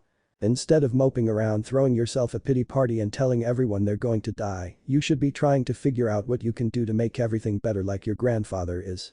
Otherwise you'll never become anything more than a pathetic shadow of what you could have been. Think about it." Naruto then grabbed his plate and headed upstairs with his partners following him.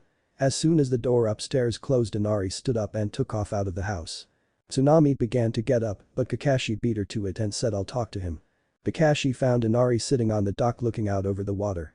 Sitting down beside him, Kakashi looked out over the water as well as he said, "Don't feel too bad about what Naruto said. He's had a pretty rough life himself. Being an orphan since birth is really only the tip of the iceberg for him. But he doesn't let it get to him. In fact, I don't think I've ever seen him cry. He must have one day just got tired of crying and decided to do the best that he could with his situation and work to improve it. Your grandfather is doing the same with the bridge he is building. And someday you'll have to choose what you'll do as well. I just hope you choose right." Kakashi stood up and headed back into the house as Inari pulled his knees up to his chest and thought, "Daddy, what would you do?" Scene change. Tizuna's bridge. The next day, the beginning of the bridge was once again covered by smoke as clones appeared and then transformed. Tizuna grinned from where he was standing beside Naruto and said, "At this rate the bridge will be finished in a week. I can't tell you how glad I am for your help on this, kid." Naruto smiled and said, "Don't mention it. I would actually make more clones, but I'm afraid there wouldn't be anything for them to do if I did." "True," Tizuna said before he noticed that some of the clones had transformed into wingulls as they took to the sky. Looking to Naruto, he saw the blonde shrug as he said, "Better safe than sorry. They'll let us know if anyone comes so that way the other clones don't have to keep an eye out while they work like they did yesterday." Tizuna nodded and Naruto and his partners began walking back to the training ground they had made. When they got there, they found the sight of a boy holding a basket frowning as he looked around the man-made clearing. "Something wrong?" Naruto asked, startling the boy as he turned to look at him before his eyes were drawn to his partners. The boy shook himself a moment later and said, "No, it's just that I come this way sometimes when I look for herbs. I was not expecting to see all these trees gone. Whoever did the cutting though could use some more practice in being consistent." Naruto chuckled and said, "Not really, we cut them that way on purpose. It makes training more interesting when you have more than just a plain field to work with during a fight." "I see." The boy said as he looked around at the clearing again. "I take it you're a ninja then? I don't think anyone else would train to be able to fight at varying heights like this." Naruto rose an eyebrow at the observation, but said, "I am. Oh, my name's Naruto by the way. These are my partners, Ivysaur, Charmeleon, and Wartortle." The Pokemon each nodded to the boy when their trainer introduced them, and the boy returned the nods before saying, "Haku, nice to meet you." Naruto nodded before he said, "You said you were going to collect herbs, right? You want some help?" Haku smiled and said, "Thanks, I would like that."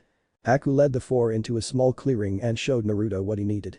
As he picked one of the plants, Naruto said, "So what are these for anyway?" Haku paused for a moment before saying, "It's for a very precious person of mine who was injured recently." "Ah." Naruto said as he picked one last herb before walking over and putting his load in the basket, followed by his partners. "Thank you, this should be plenty." Haku said. "Glad we could help. See you around, Haku." Naruto said before he began walking back to his training field with his partners falling into step on either side of him. "Naruto." Haku said, causing Naruto and his partners to stop and turn back around. "Yes?" Naruto asked. Haku studied the blonde for a moment before asking, "Do you have anyone precious to you?" Naruto cocked his head in confusion and said, "Anyone precious to me?" Haku smiled and said, "Someone who you would do anything for to keep that person safe." Naruto smiled as well as he looked down at his partners and knelt down to rub Wartortle and Chameleon's heads who leaned into the contact. Looking back up at the other boy he said, "Well, for starters there's my partners here. And then there's Iruka-sensei and the old man." Haku smiled again and said, "Then you must be truly strong." Naruto rose an eyebrow and said, "What do you mean by that?" "I believe that it only when you have someone precious to you are you truly strong." Naruto smiled again and said, "A good philosophy to have. See you around, Haku." Naruto turned around and began walking again while calling over his shoulder, "Tell Zabuza to get well soon. I still haven't found anyone I can fight with that has a sword and I'm looking forward to finally fighting one." Haku's eyes widened as the blonde disappeared into the forest. He knew. 8. Success. Attack chains explained. The next 2 days passed quickly for everyone. Sasuke was nearly to the top of the trees, while Sakura was now guarding Tazuna for one day as Kakashi's replacement before going back to tree climbing to build up her stores the next day. Thanks to Naruto's clones, the bridge was way ahead of schedule. Naruto himself though had been the most productive of those days. Now that his partners had evolved, the four poured their entire focus into finding a way for the blonde to be able to pull off a Pokemon attack. And the second day they succeeded with surprising results. Scene. Cliffside 10 minutes before sunset. Naruto and his partners were currently standing at the edge of a wide cliff as they looked out over the ocean as they waited for their audience. "You wanted to see us, Naruto?" Naruto turned when he heard his sensei's voice as his shadow clone that had brought his team and the bridge builders family dispelled. Naruto nodded and said, "Yeah, there was something I wanted to show you guys. You know how I said that if I learned an attack for one Pokemon, I could do it for any other that could also do that attack?" Everyone nodded and Naruto continued, "Well, me and my partners found something else that I can do once I learn an attack. But for you to understand what that thing actually means, you have to know about what I call attack chains of evolution. Various basic attacks that have what I call chains that describe the path the attack evolves along. Take the electric style move Thunder Shock for instance. The Pokemon that uses it must learn how to first use that attack and then once it has enough experience can learn how to perform Thunder Wave, then after that Thunderbolt, and finally after enough practice with that Thunder, which is at the end of that particular attack's chain. Are you with me so far?" Most of the others nodded while Sasuke said, "Get to the point dead last." Naruto's partners glared at the Uchiha while Naruto himself simply shook his head and continued like he hadn't heard him. "Earlier today, my clones and I were able to learn another basic move that has a chain of evolution called Ember. It's the first fire attack that most fire types learn. Now this is where things get interesting. Normally a Pokemon would have to spend days at least after they mastered the first link of the chain before they could even hope to get the attack of the next level off properly. But when I was finally able to do Ember after a month of trying with hundreds of clones, I found that I could do the next level, Flamethrower, no more than an hour later and I hadn't even been using my clones yet." "So?" Sasuke asked, annoyed that the blonde was taking so long and wasting his time. Kakashi meanwhile was slowly putting together what Naruto was saying and he was not sure if he liked where this was going.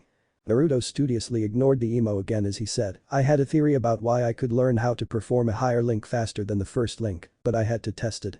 So once I was comfortable with using flamethrower, I started figuring out how to do the attack that is what you could call a side-by-side link in the chain, fire spin. I ended up learning how to do that attack in about a half hour, and that really confused me. I don't know why, maybe it was because the attack was at the same level as flamethrower, but there was no way I should have been able to learn how to control an attack that creates a burning tornado around an opponent that fast. But that's not what's important. What is when I decided to go for the final link, Fire Blast. I ended up learning it in 20 minutes flat. It seems that for some reason, whenever I finally learn an attack that has a chain of evolution, I can learn the next level faster than the one below it. I think it has something to do with the fact that these attack chains are like chakra control exercises that you build off of. Once you get the hang of the basic ones, the ones that come after that are a lot easier to get the hang of. Kakashi's eyes widened as he suddenly realized why Naruto had seemed so excited since he began talking. Naruto, how many of these attack chains are there? X's voice came from Naruto's best. Last count of attacks that were linked to each other by the need of experience in how to perform one attack to learn another were at 18. It is unknown if there are others, although it is assumed that unknown chains do exist. Naruto spoke up again and said these chains are the main attacks that Pokemon use. If I can figure out how to perform the first links of all those chains in the same time frame as the Ember Link, I'll have most of the battle-oriented attacks down in a little over a year. I see. That's fairly impressive, Naruto. But why couldn't you have told us all of this at the house? Kakashi asked. Naruto grinned and said because I thought you guys would want a demonstration. Orderdal and Ivysaur walked to the side of the group as Naruto and Charmeleon turned to face the ocean again. Naruto then crossed his hands, and 27 clones joined the two with plenty of space between them before all of the blondes were covered in smoke, revealing every single fire type in the Pokédex that Naruto could currently turn into except for his partner. At this point they can't go legendary yet.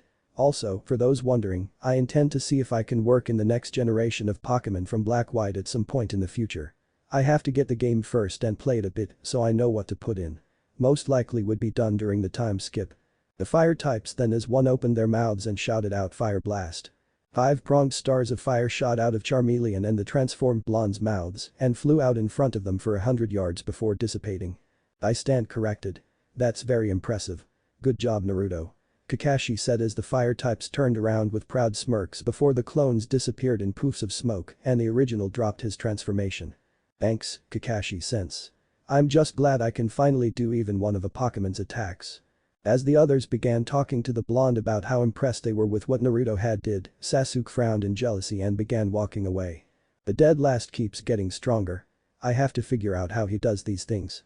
I refuse to be outdone by some clan-less idiot. 9. Battle on the bridge. Tazuna's bridge. Team 7 along with Tazuna and his family stood in front of the bridge staring at the mist that was on the bridge. Kakashi had decided that it was too risky leaving Tsunami and Inari at home alone, since Gato could send someone to kidnap them while the ninja fought, and so had brought them with the plan that Naruto would be keeping them safe with a platoon of transformed clones at a safe distance away from any fighting at the beginning of the bridge where Kakashi could know if anything happened to them. Kakashi turned to Naruto and gave a nod telling the blonde to begin the plan that they had came up with. Naruto gave a nod of his own before he crossed his fingers and called out Shadow Clone Jutsu. Poofs of smoke appeared all around the group as a whole platoon plus 2 clones appeared before Naruto released his Pokémon. Turning to them, as the platoon began transforming into various fire types he said keep them safe guys. His partners gave nods before the last 2 clones as well as the original made hand signs of their own and became covered in smoke as well. When the smoke cleared, the 2 clones were shown to have turned into a pair of dragon types called Flygons with red covers over their eyes. The original Naruto was transformed into a Gallade just like he had the previous time. Taking a deep breath, the psychic type then focused its senses on the bridge and picked up 2 presences. Turning his head to Kakashi, Naruto said they're here Kakashi-sensei. Kakashi nodded and turned to Sakura and said Sakura, after Naruto's clones finished their attack runs, I want you to stay here with Tazuna and his family. Sakura nodded and Kakashi motioned to Naruto's Flygon clones to continue with their plan. The 2 dragon types nodded before switching to viewing in the infrared spectrum and launched themselves into the mist. Flygon 1. Me and my brother had a fairly simple mission. Test the waters. The original knew that Flygon had 2 different types of visions. Regular vision like humans saw and infrared vision, and so we were going to be testing how well Zabuza and Haku could fight in their home field environment before we took it away from them. As we switched to heat vision and saw the two profiles, we flapped our wings and took off into the mist, ready to see just how ready those two were. Apparently they had pretty good ears because we saw Haku move and we both climbed to avoid the senbon needles that he had thrown at us. My brother kept climbing for about 10 feet before breaking off and heading to the side to go for an attack run, and I quickly did the same going the opposite direction.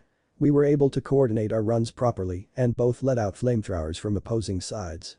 However, as we came around for another pass, I noticed what appeared to be solid slabs of cold was shielding the two from the brunt of the flames. Before I could figure anything else out about it though, I suddenly felt a sharp pain in my side before I felt nothing else. Normal Pav. The original frowned as he not only sensed his Flygon clones dispel, but also got their memories from their runs as well. Turning to Kakashi he said Haku got them. They tried using flamethrower, but he used some kind of jutsu to block them. Kakashi nodded before saying I see. Guess we'll have to do this the hard way then. You and Sasuke will have to deal with Haku while I handle Zabuza. Do you think you could clear up all this mist from here? Naruto smirked as he dropped his transformation and said I can't. But I know someone who can. Turning to Charmeleon, he said Charmeleon, sunny day. The fire type nodded its head before it looked towards the sun and concentrated.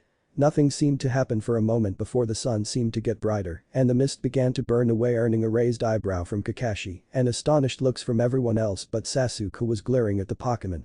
At the end of the bridge, shouts of surprise could be heard before Kakashi motioned to Naruto and Sasuke to follow him. It was time to finish this. As the three shinobi from the Leaf started walking down the bridge to fight the two missing Mist Nin, Naruto briefly pictured himself transforming into a psychic type again and just knocking the two out by knocking their heads together with a gesture, causing him to chuckle as an image of a Mutwo with its arm raised and a blue shell around the two came to mind. Sadly, Naruto wasn't quite up to speed when it came to using psychic abilities to that extent yet. That in mind, Naruto quickly decided that his best bet was to go with a rock type on this one, since Haku obviously favored using senbon needles. As soon as that thought finished crossing his mind, Naruto made a quick hand sign and was covered in smoke before a Pokemon walked out, earning a raised eyebrow from Kakashi and a glare from Sasuke. Naruto was now big, mean, and green. As a Tyranitar he stood at 6'7" and weighed approximately 445 pounds. Anyone trying to get in a fight with him was asking for trouble, and that wasn't counting the fact that Tyranitar was capable of using a couple of fire-type attacks either. As the three-leaf nin caught sight of the two Mist Nin, Naruto saw Haku and Zabuza stiffen at the sight of him and smirked. This was going to be good. Well now Zabuza. Imagine meeting up with you here. Kakashi said once the two groups were relatively close. Cut the crap Kakashi. Zabuza growled as he took a quick glance at the transformed blonde before continuing, we both know that I was going to be here today. Tell me, was it you or that brat over there who sent those flyers at us just now? What's it matter to you? Kakashi asked with a raised eyebrow. I might be willing to make you a deal. Give us the kid to take with us and we leave the old man alone. He could come in handy in my ambitions. Kakashi frowned and said I'm afraid I can't do that. Not only is he my responsibility as my student, but the Hokage is pretty fond of him as well. That's too bad. Zabuza growled out. Sasuke meanwhile was furious. I'm the one who should be sought after, not the dead last. I am an Uchiha, an elite. Sasuke began walking forward and said dead last, you better not get in my way.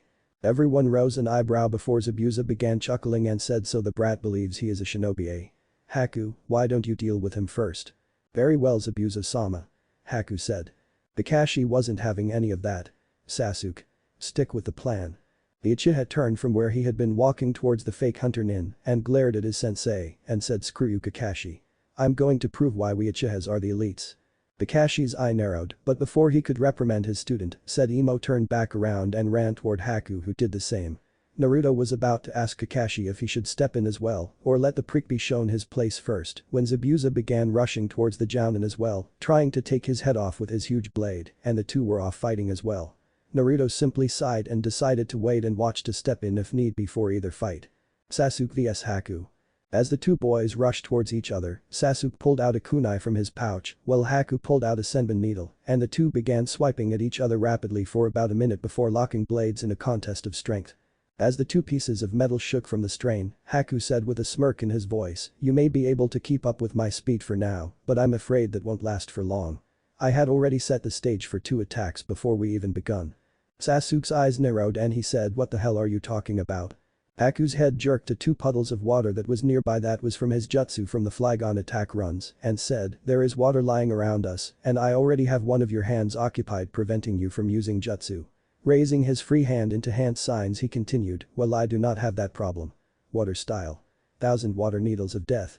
The surrounding water rose before separating into needles, and Sasuke's eyes widened as they reoriented themselves to attack him. Haku quickly disengaged as the needles shot at their target, while Sasuke's eyes widened before narrowing as he focused chakra into his legs and shot up into the air before the needles could turn him into a pincushion. As Haku tried to figure out where Sasuke went, Naruto was looking up at Sasuke in the air and thought well at least he took something away from Kakashi-sensei's lessons. Haku suddenly heard the sound of shuriken approaching from above him and backflipped away from where Sasuke threw them at him, only to nearly run into Sasuke's kunai from when he had used his speed to try and get the drop on the fake hunter nin. He's fast. Haku thought as he quickly blocked with a senbon needle before Sasuke backhanded him sending him flying. Sasuke smirked arrogantly and said I'll admit that you're fast. But I'm faster. Haku merely cocked his head before he made one-handed hand sings again. The water once again rose up, but this time, instead of forming needles, they began forming thin slabs.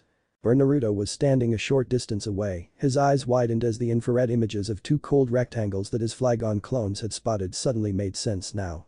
Naruto began paying even more attention than he had been to the fight, since things were beginning to pick up even more speed it seemed. Eye style. Demon crystal ice mirrors. Meanwhile, Sasuke was completely caught off guard when the mirrors quickly surrounded him in a dome, although he wasn't too worried about them. After all, what could a few mirrors do besides show how good looking he was? Scoffing at Haku who had quickly walked into one of the mirrors earning a raised scaled eyebrow from Naruto, the Uchiha said in an arrogant tone, and just what exactly are these supposed to do against me? Haku simply rose a hand up that held senbon needles up as images appeared in all the mirrors and said, you shall see. Kakashi vs Zabuza. Kakashi was having a bit better luck against Zabuza. With Chameleon's sunny day still up, Zabuza couldn't use his hidden mist jutsu to play predator hide and seek, and so like their students, the two were constantly clashing at each other with their weapons of choice, with the occasional jutsu every once in a while. As Kakashi dodged an overhead strike of Zabuza's ridiculously large blade and jumped out of the way, he risked a glance over and noticed the dome of mirrors with Sasuke in them and Naruto just standing to the side. What is Naruto thinking? Oh well, maybe if Sasuke gets a little bruise before he steps in it'll teach him a little humility. Right after that thought was finished he jerked his head down to avoid the horizontal swing Zabuza took as said former Mist Nin growled out better focus Kakashi. I'm your opponent remember. Although I do have to wonder why your other student isn't helping that arrogant one. I didn't think you Leaf Ninjas had the heart to teach your one of ninjas lessons out in the field that way. Kakashi managed to shrug as the two locked blades and said Naruto always was one to do things differently. Zabuza rose a hairless eyebrow before adding more pressure for the briefest of moments before jumping back in an attempt to upset Kakashi's balance as he ran through a chain of hand seals and called out water style. Water dragon jutsu. The water dragon rose from the water under the bridge and rushed towards Kakashi who had stumbled, but before it could wash the scarecrow away, a shout of flamethrower rang out and a stream of fire impacted the dragon, causing it to die out in a quick cloud of steam. What?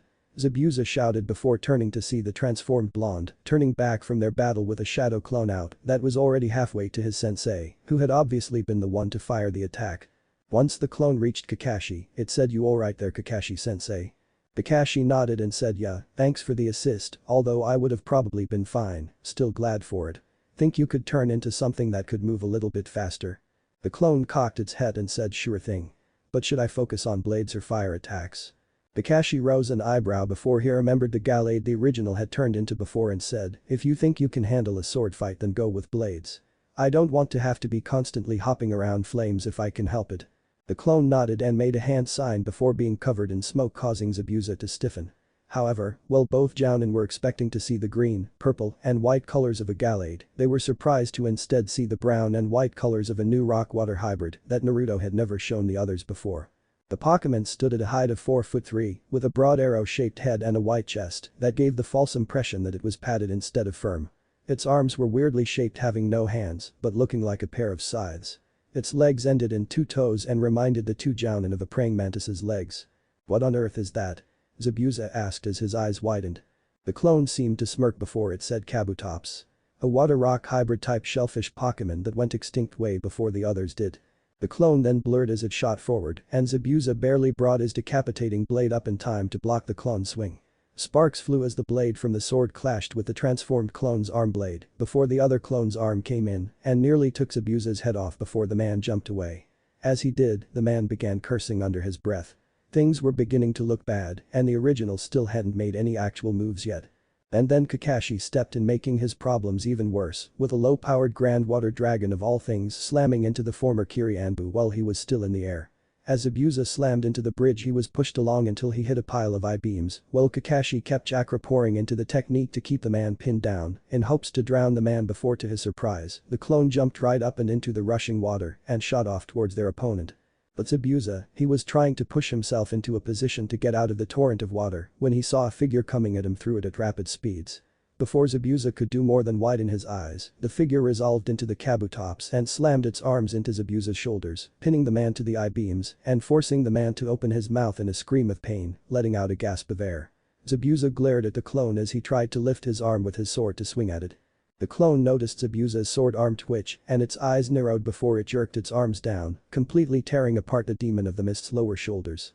Zabuza let out another scream into the torrent of water that was still pushing against them before kicking the shellfish Pokemon away. As the hybrid type reoriented itself, Kakashi reached the point of too little chakra to maintain his jutsu and so dropped the jutsu and saw the damage the clone had did. As both Jounin panted a little to get their breath, the kabutops was already moving to finish the job when they heard clapping coming from end of the bridge near where all the water had just returned to the ocean. Meanwhile, back near Sasuke's Haku, Naruto had made it a point to keep an eye on both fights, so when Zabuza had started running through hand signs and Kakashi had stumbled, his hands were already in the necessary position as well. Pushing chakra into the hand sign, the clone instantly appeared and let loose its flamethrower attack, and Naruto nodded his head as he returned his attention back to the ice dome, where Sasuke was currently being turned into a pincushion. His clone would be able to tell him if he needed to do more to help his sensei. Right now, Sasuke would probably be the one who needed the most action from the original. At first, Naruto had been worried that Haku would just kill Sasuke with a needle straight to the neck, but it seemed that Haku's nature wouldn't allow him to finish a fight that way. Wasn't stopping the boy from enjoying turning the arrogant prick into a pincushion though, and Naruto had to admit that he was secretly enjoying it as well. He would step in if with a quick replacement if things got too out of hand though. The memory from one of Naruto's clones dispelling caused his head to twitch over towards Tezuna's house momentarily before he began chuckling. It seems that Kakashi was right to have Tezuna bring his family so that the three could wait at the foot of the bridge. Naruto's clones had apparently just taken out two of Gato's henchmen in a pretty funny way. Gotta love a Jinx's kiss. Naruto thought to himself as he received the memories of the clone that dispelled, telling him that the swordsmen were currently tied up tighter than a rope at a knot tying convention and in one of the villagers' houses, with the villagers discussing what to do with them. Tezuna's house 10 minutes ago. The door to the house was suddenly sliced to pieces as the two swordsmen appeared in the doorway, drawing a gasp from the woman that they thought was Tsunami when she saw them. "Old man, Tezuna's daughter, right? Sorry, but you're coming with us," said the man with the cap as he began walking forward. As the two men entered the kitchen, they heard, "Mama, what's going on?" They turned to see Inari and smirked, and the one with the eye patch asked, "Should we grab him too?" The other shook his head and said, "We only need one hostage." The sudden popping sound of smoke grabbed both swordsmen's attentions though, and they turned back to see Tsunami covered in smoke. "What the?" was the only thing the two could get out before the man with the eye patch's face was grabbed by a short woman with straw-like hair and a purple face and kissed on the lips before his face turned purple and he fell unconscious. His partner barely had time to put his hand on his sword before he was spun around by the transformed Inari and met the same fate. The two transformed clones then dropped their transformations and began tying up their prisoners for transport to hand over to the villagers. I got this idea from the first season of Pokemon when the gang went to the North Pole to help Santa. A Jinx there kept kissing Brock and his face would always turn purple before he would pass out. Back with Sasuke vs Haku. Sasuke was currently still trapped in the dome of ice mirrors that Haku had put him in. Senbon needles were currently sticking out all over him and he felt like crap, but he was starting to slowly but surely figure out the technique he was caught in. "You should give up. I don't want to kill you," Haku said from his position in the mirror in front of the emo. "Shut up," Sasuke shouted at the masked boy. "I'm an Ichigo. We are the elites. We cannot be beaten." Haku cocked his head before images once again appeared in all of the mirrors and the needles flew again, riddling the so-called elite with even more needles. Haku was about to say something to contradict the elite statement when Naruto did it for him. "Hey Sasuke. You look like you could use some rest. Want to tag?" Sasuke's eyes bulged before he looked over at the transformed figure and shouted out, "No. Stay out of this, you dead last. This is my fight. You hear me?" "Yeesh. Alright already, I just thought you could use a little help, that's all," Naruto said. Behind his mask, Haku smirked and thought that arrogant fool, he should have let Naruto help him. Now I can simply take my time and continue turning him into a human porcupine. Once again needles flew and Sasuke fell to the floor, inadvertently pushing some of the needles in his front and further earning a low pain groan from him. So much for the Uchihas being the elites. Haku said as he raised his hand ready to send another barrage down. Sasuke growled when he heard that and began slowly lifting himself up. But just when the next wave of needles were about to hit the still rising Uchiha, they all suddenly turned into pink balls with hands and feet that were just under 2 feet tall with blue eyes that all dog-piled into him, sending him back to the ground with an indignant cry of pain from having more of the needles pressed into his body. That was the last straw for the Uchiha, and he passed out to blissful unconsciousness underneath a pile of Jigglypuffs. Haku meanwhile was staring at the now giggling fluffballs who were still piled up on the Uchiha's body before he was brought out of his shock by the sound of one of his mirrors nearly shattering. As Haku's head jerked over to the mirror where the original Naruto was, he saw that the mirror was almost completely destroyed by the punch the Tyranitar body produced. As the mirror began repairing itself using Haku's chakra, the ice user heard the blonde mutter, "Oh no, you don't, flamethrower." The last part was shouted out and a stream of fire slammed into the mirror for a moment before dying down, revealing that while it was still there, it was just barely. Naruto reared back his arm and let fly another punch and completely shattered the mirror as it tried to repair itself and walk through before the mirror began to reform itself. As Naruto walked into the dome of ice mirrors he glanced over at the pile of Jigglypuffs and said, "Alright guys, I know he's comfortable, but you've got a job to do." Haku smirked behind his mask as the Jigglypuffs ate before making hand signs and were covered in smoke. Once it cleared, it revealed a dome of metangs covering the Uchiha's unconscious body with their arms pointing outwards at the ice mirrors. Haku noticed that there were a considerably smaller number of clones than before, but just figured that Naruto had dispelled the clones that he hadn't needed. Naruto nodded when he saw that the metang dome was in place and said, "Now then Haku, we can do this the easy way or the hard way." Haku frowned behind his mask and said, "I'm sorry Naruto. But I must obey Zabuza's orders." Naruto sighed and said, "I was afraid of that." Fire blast. The 5-pronged star of fire shot out of Naruto's mouth and slammed into the mirror that Haku had been in, leaving absolutely nothing left as the intense heat melted even the concrete underneath.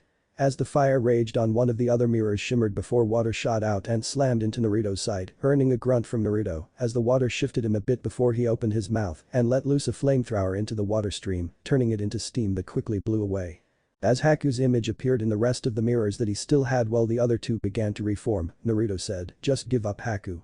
I can go at this all day." "I already said that I can't," Haku said before launching a senbon needle towards Naruto's head, aiming for the eye which was the only soft target on a Tyranitar's body. Naruto merely turned his neck and the needle bounced off of the hard skin over the eye. Naruto sighed and said, "I didn't want to do this Haku, but since I really don't want to be here all day, you give me no choice."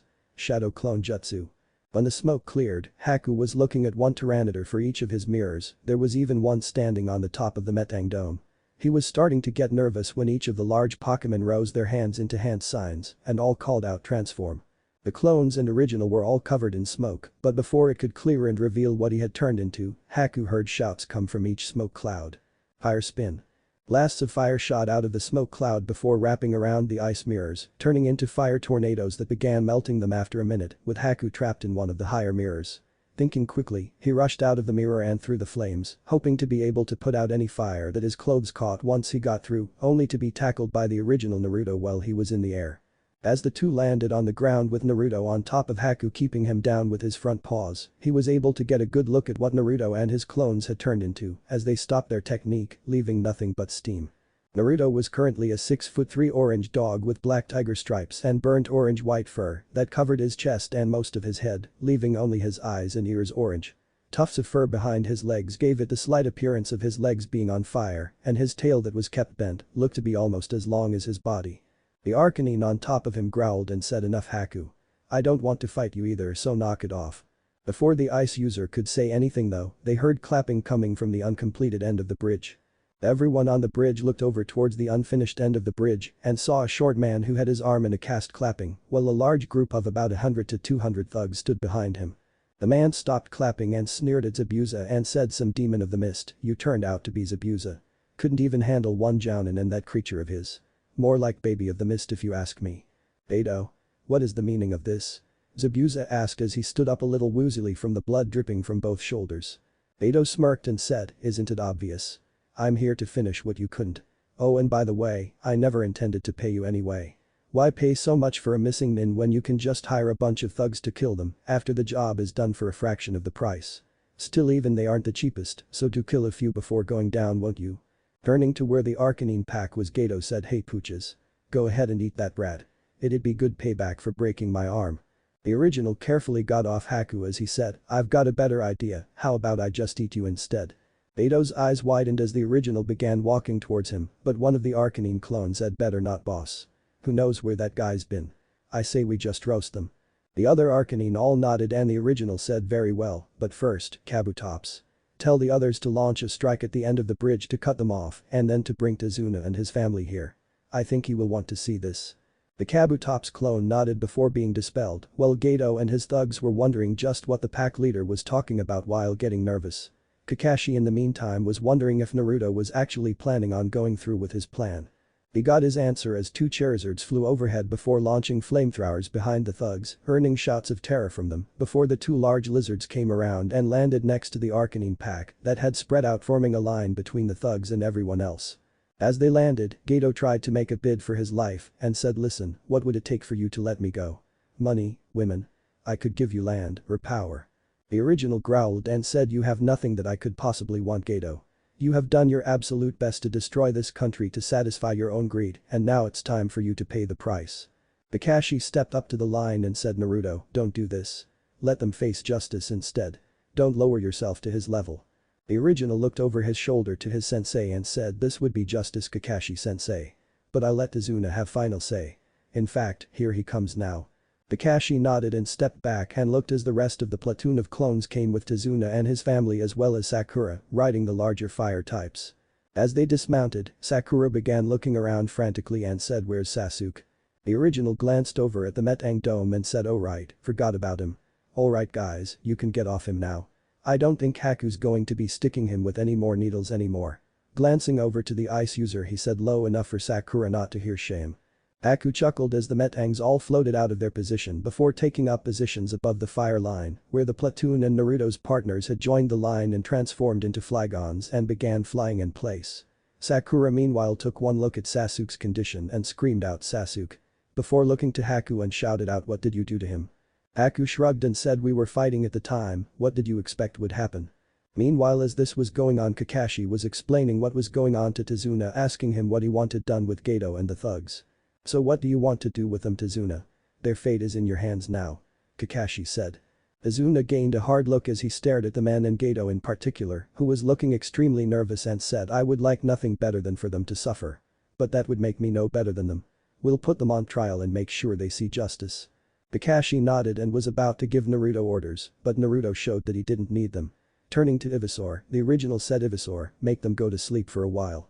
Ivysaur nodded and walked forward to stand in front of the line before using its sleep powder attack, causing all of the thugs to fall to sleep. Gato's reign of terror was officially over. What if Anbu Naruto was a Pokemon master? End here, and thanks for watching my video till the end.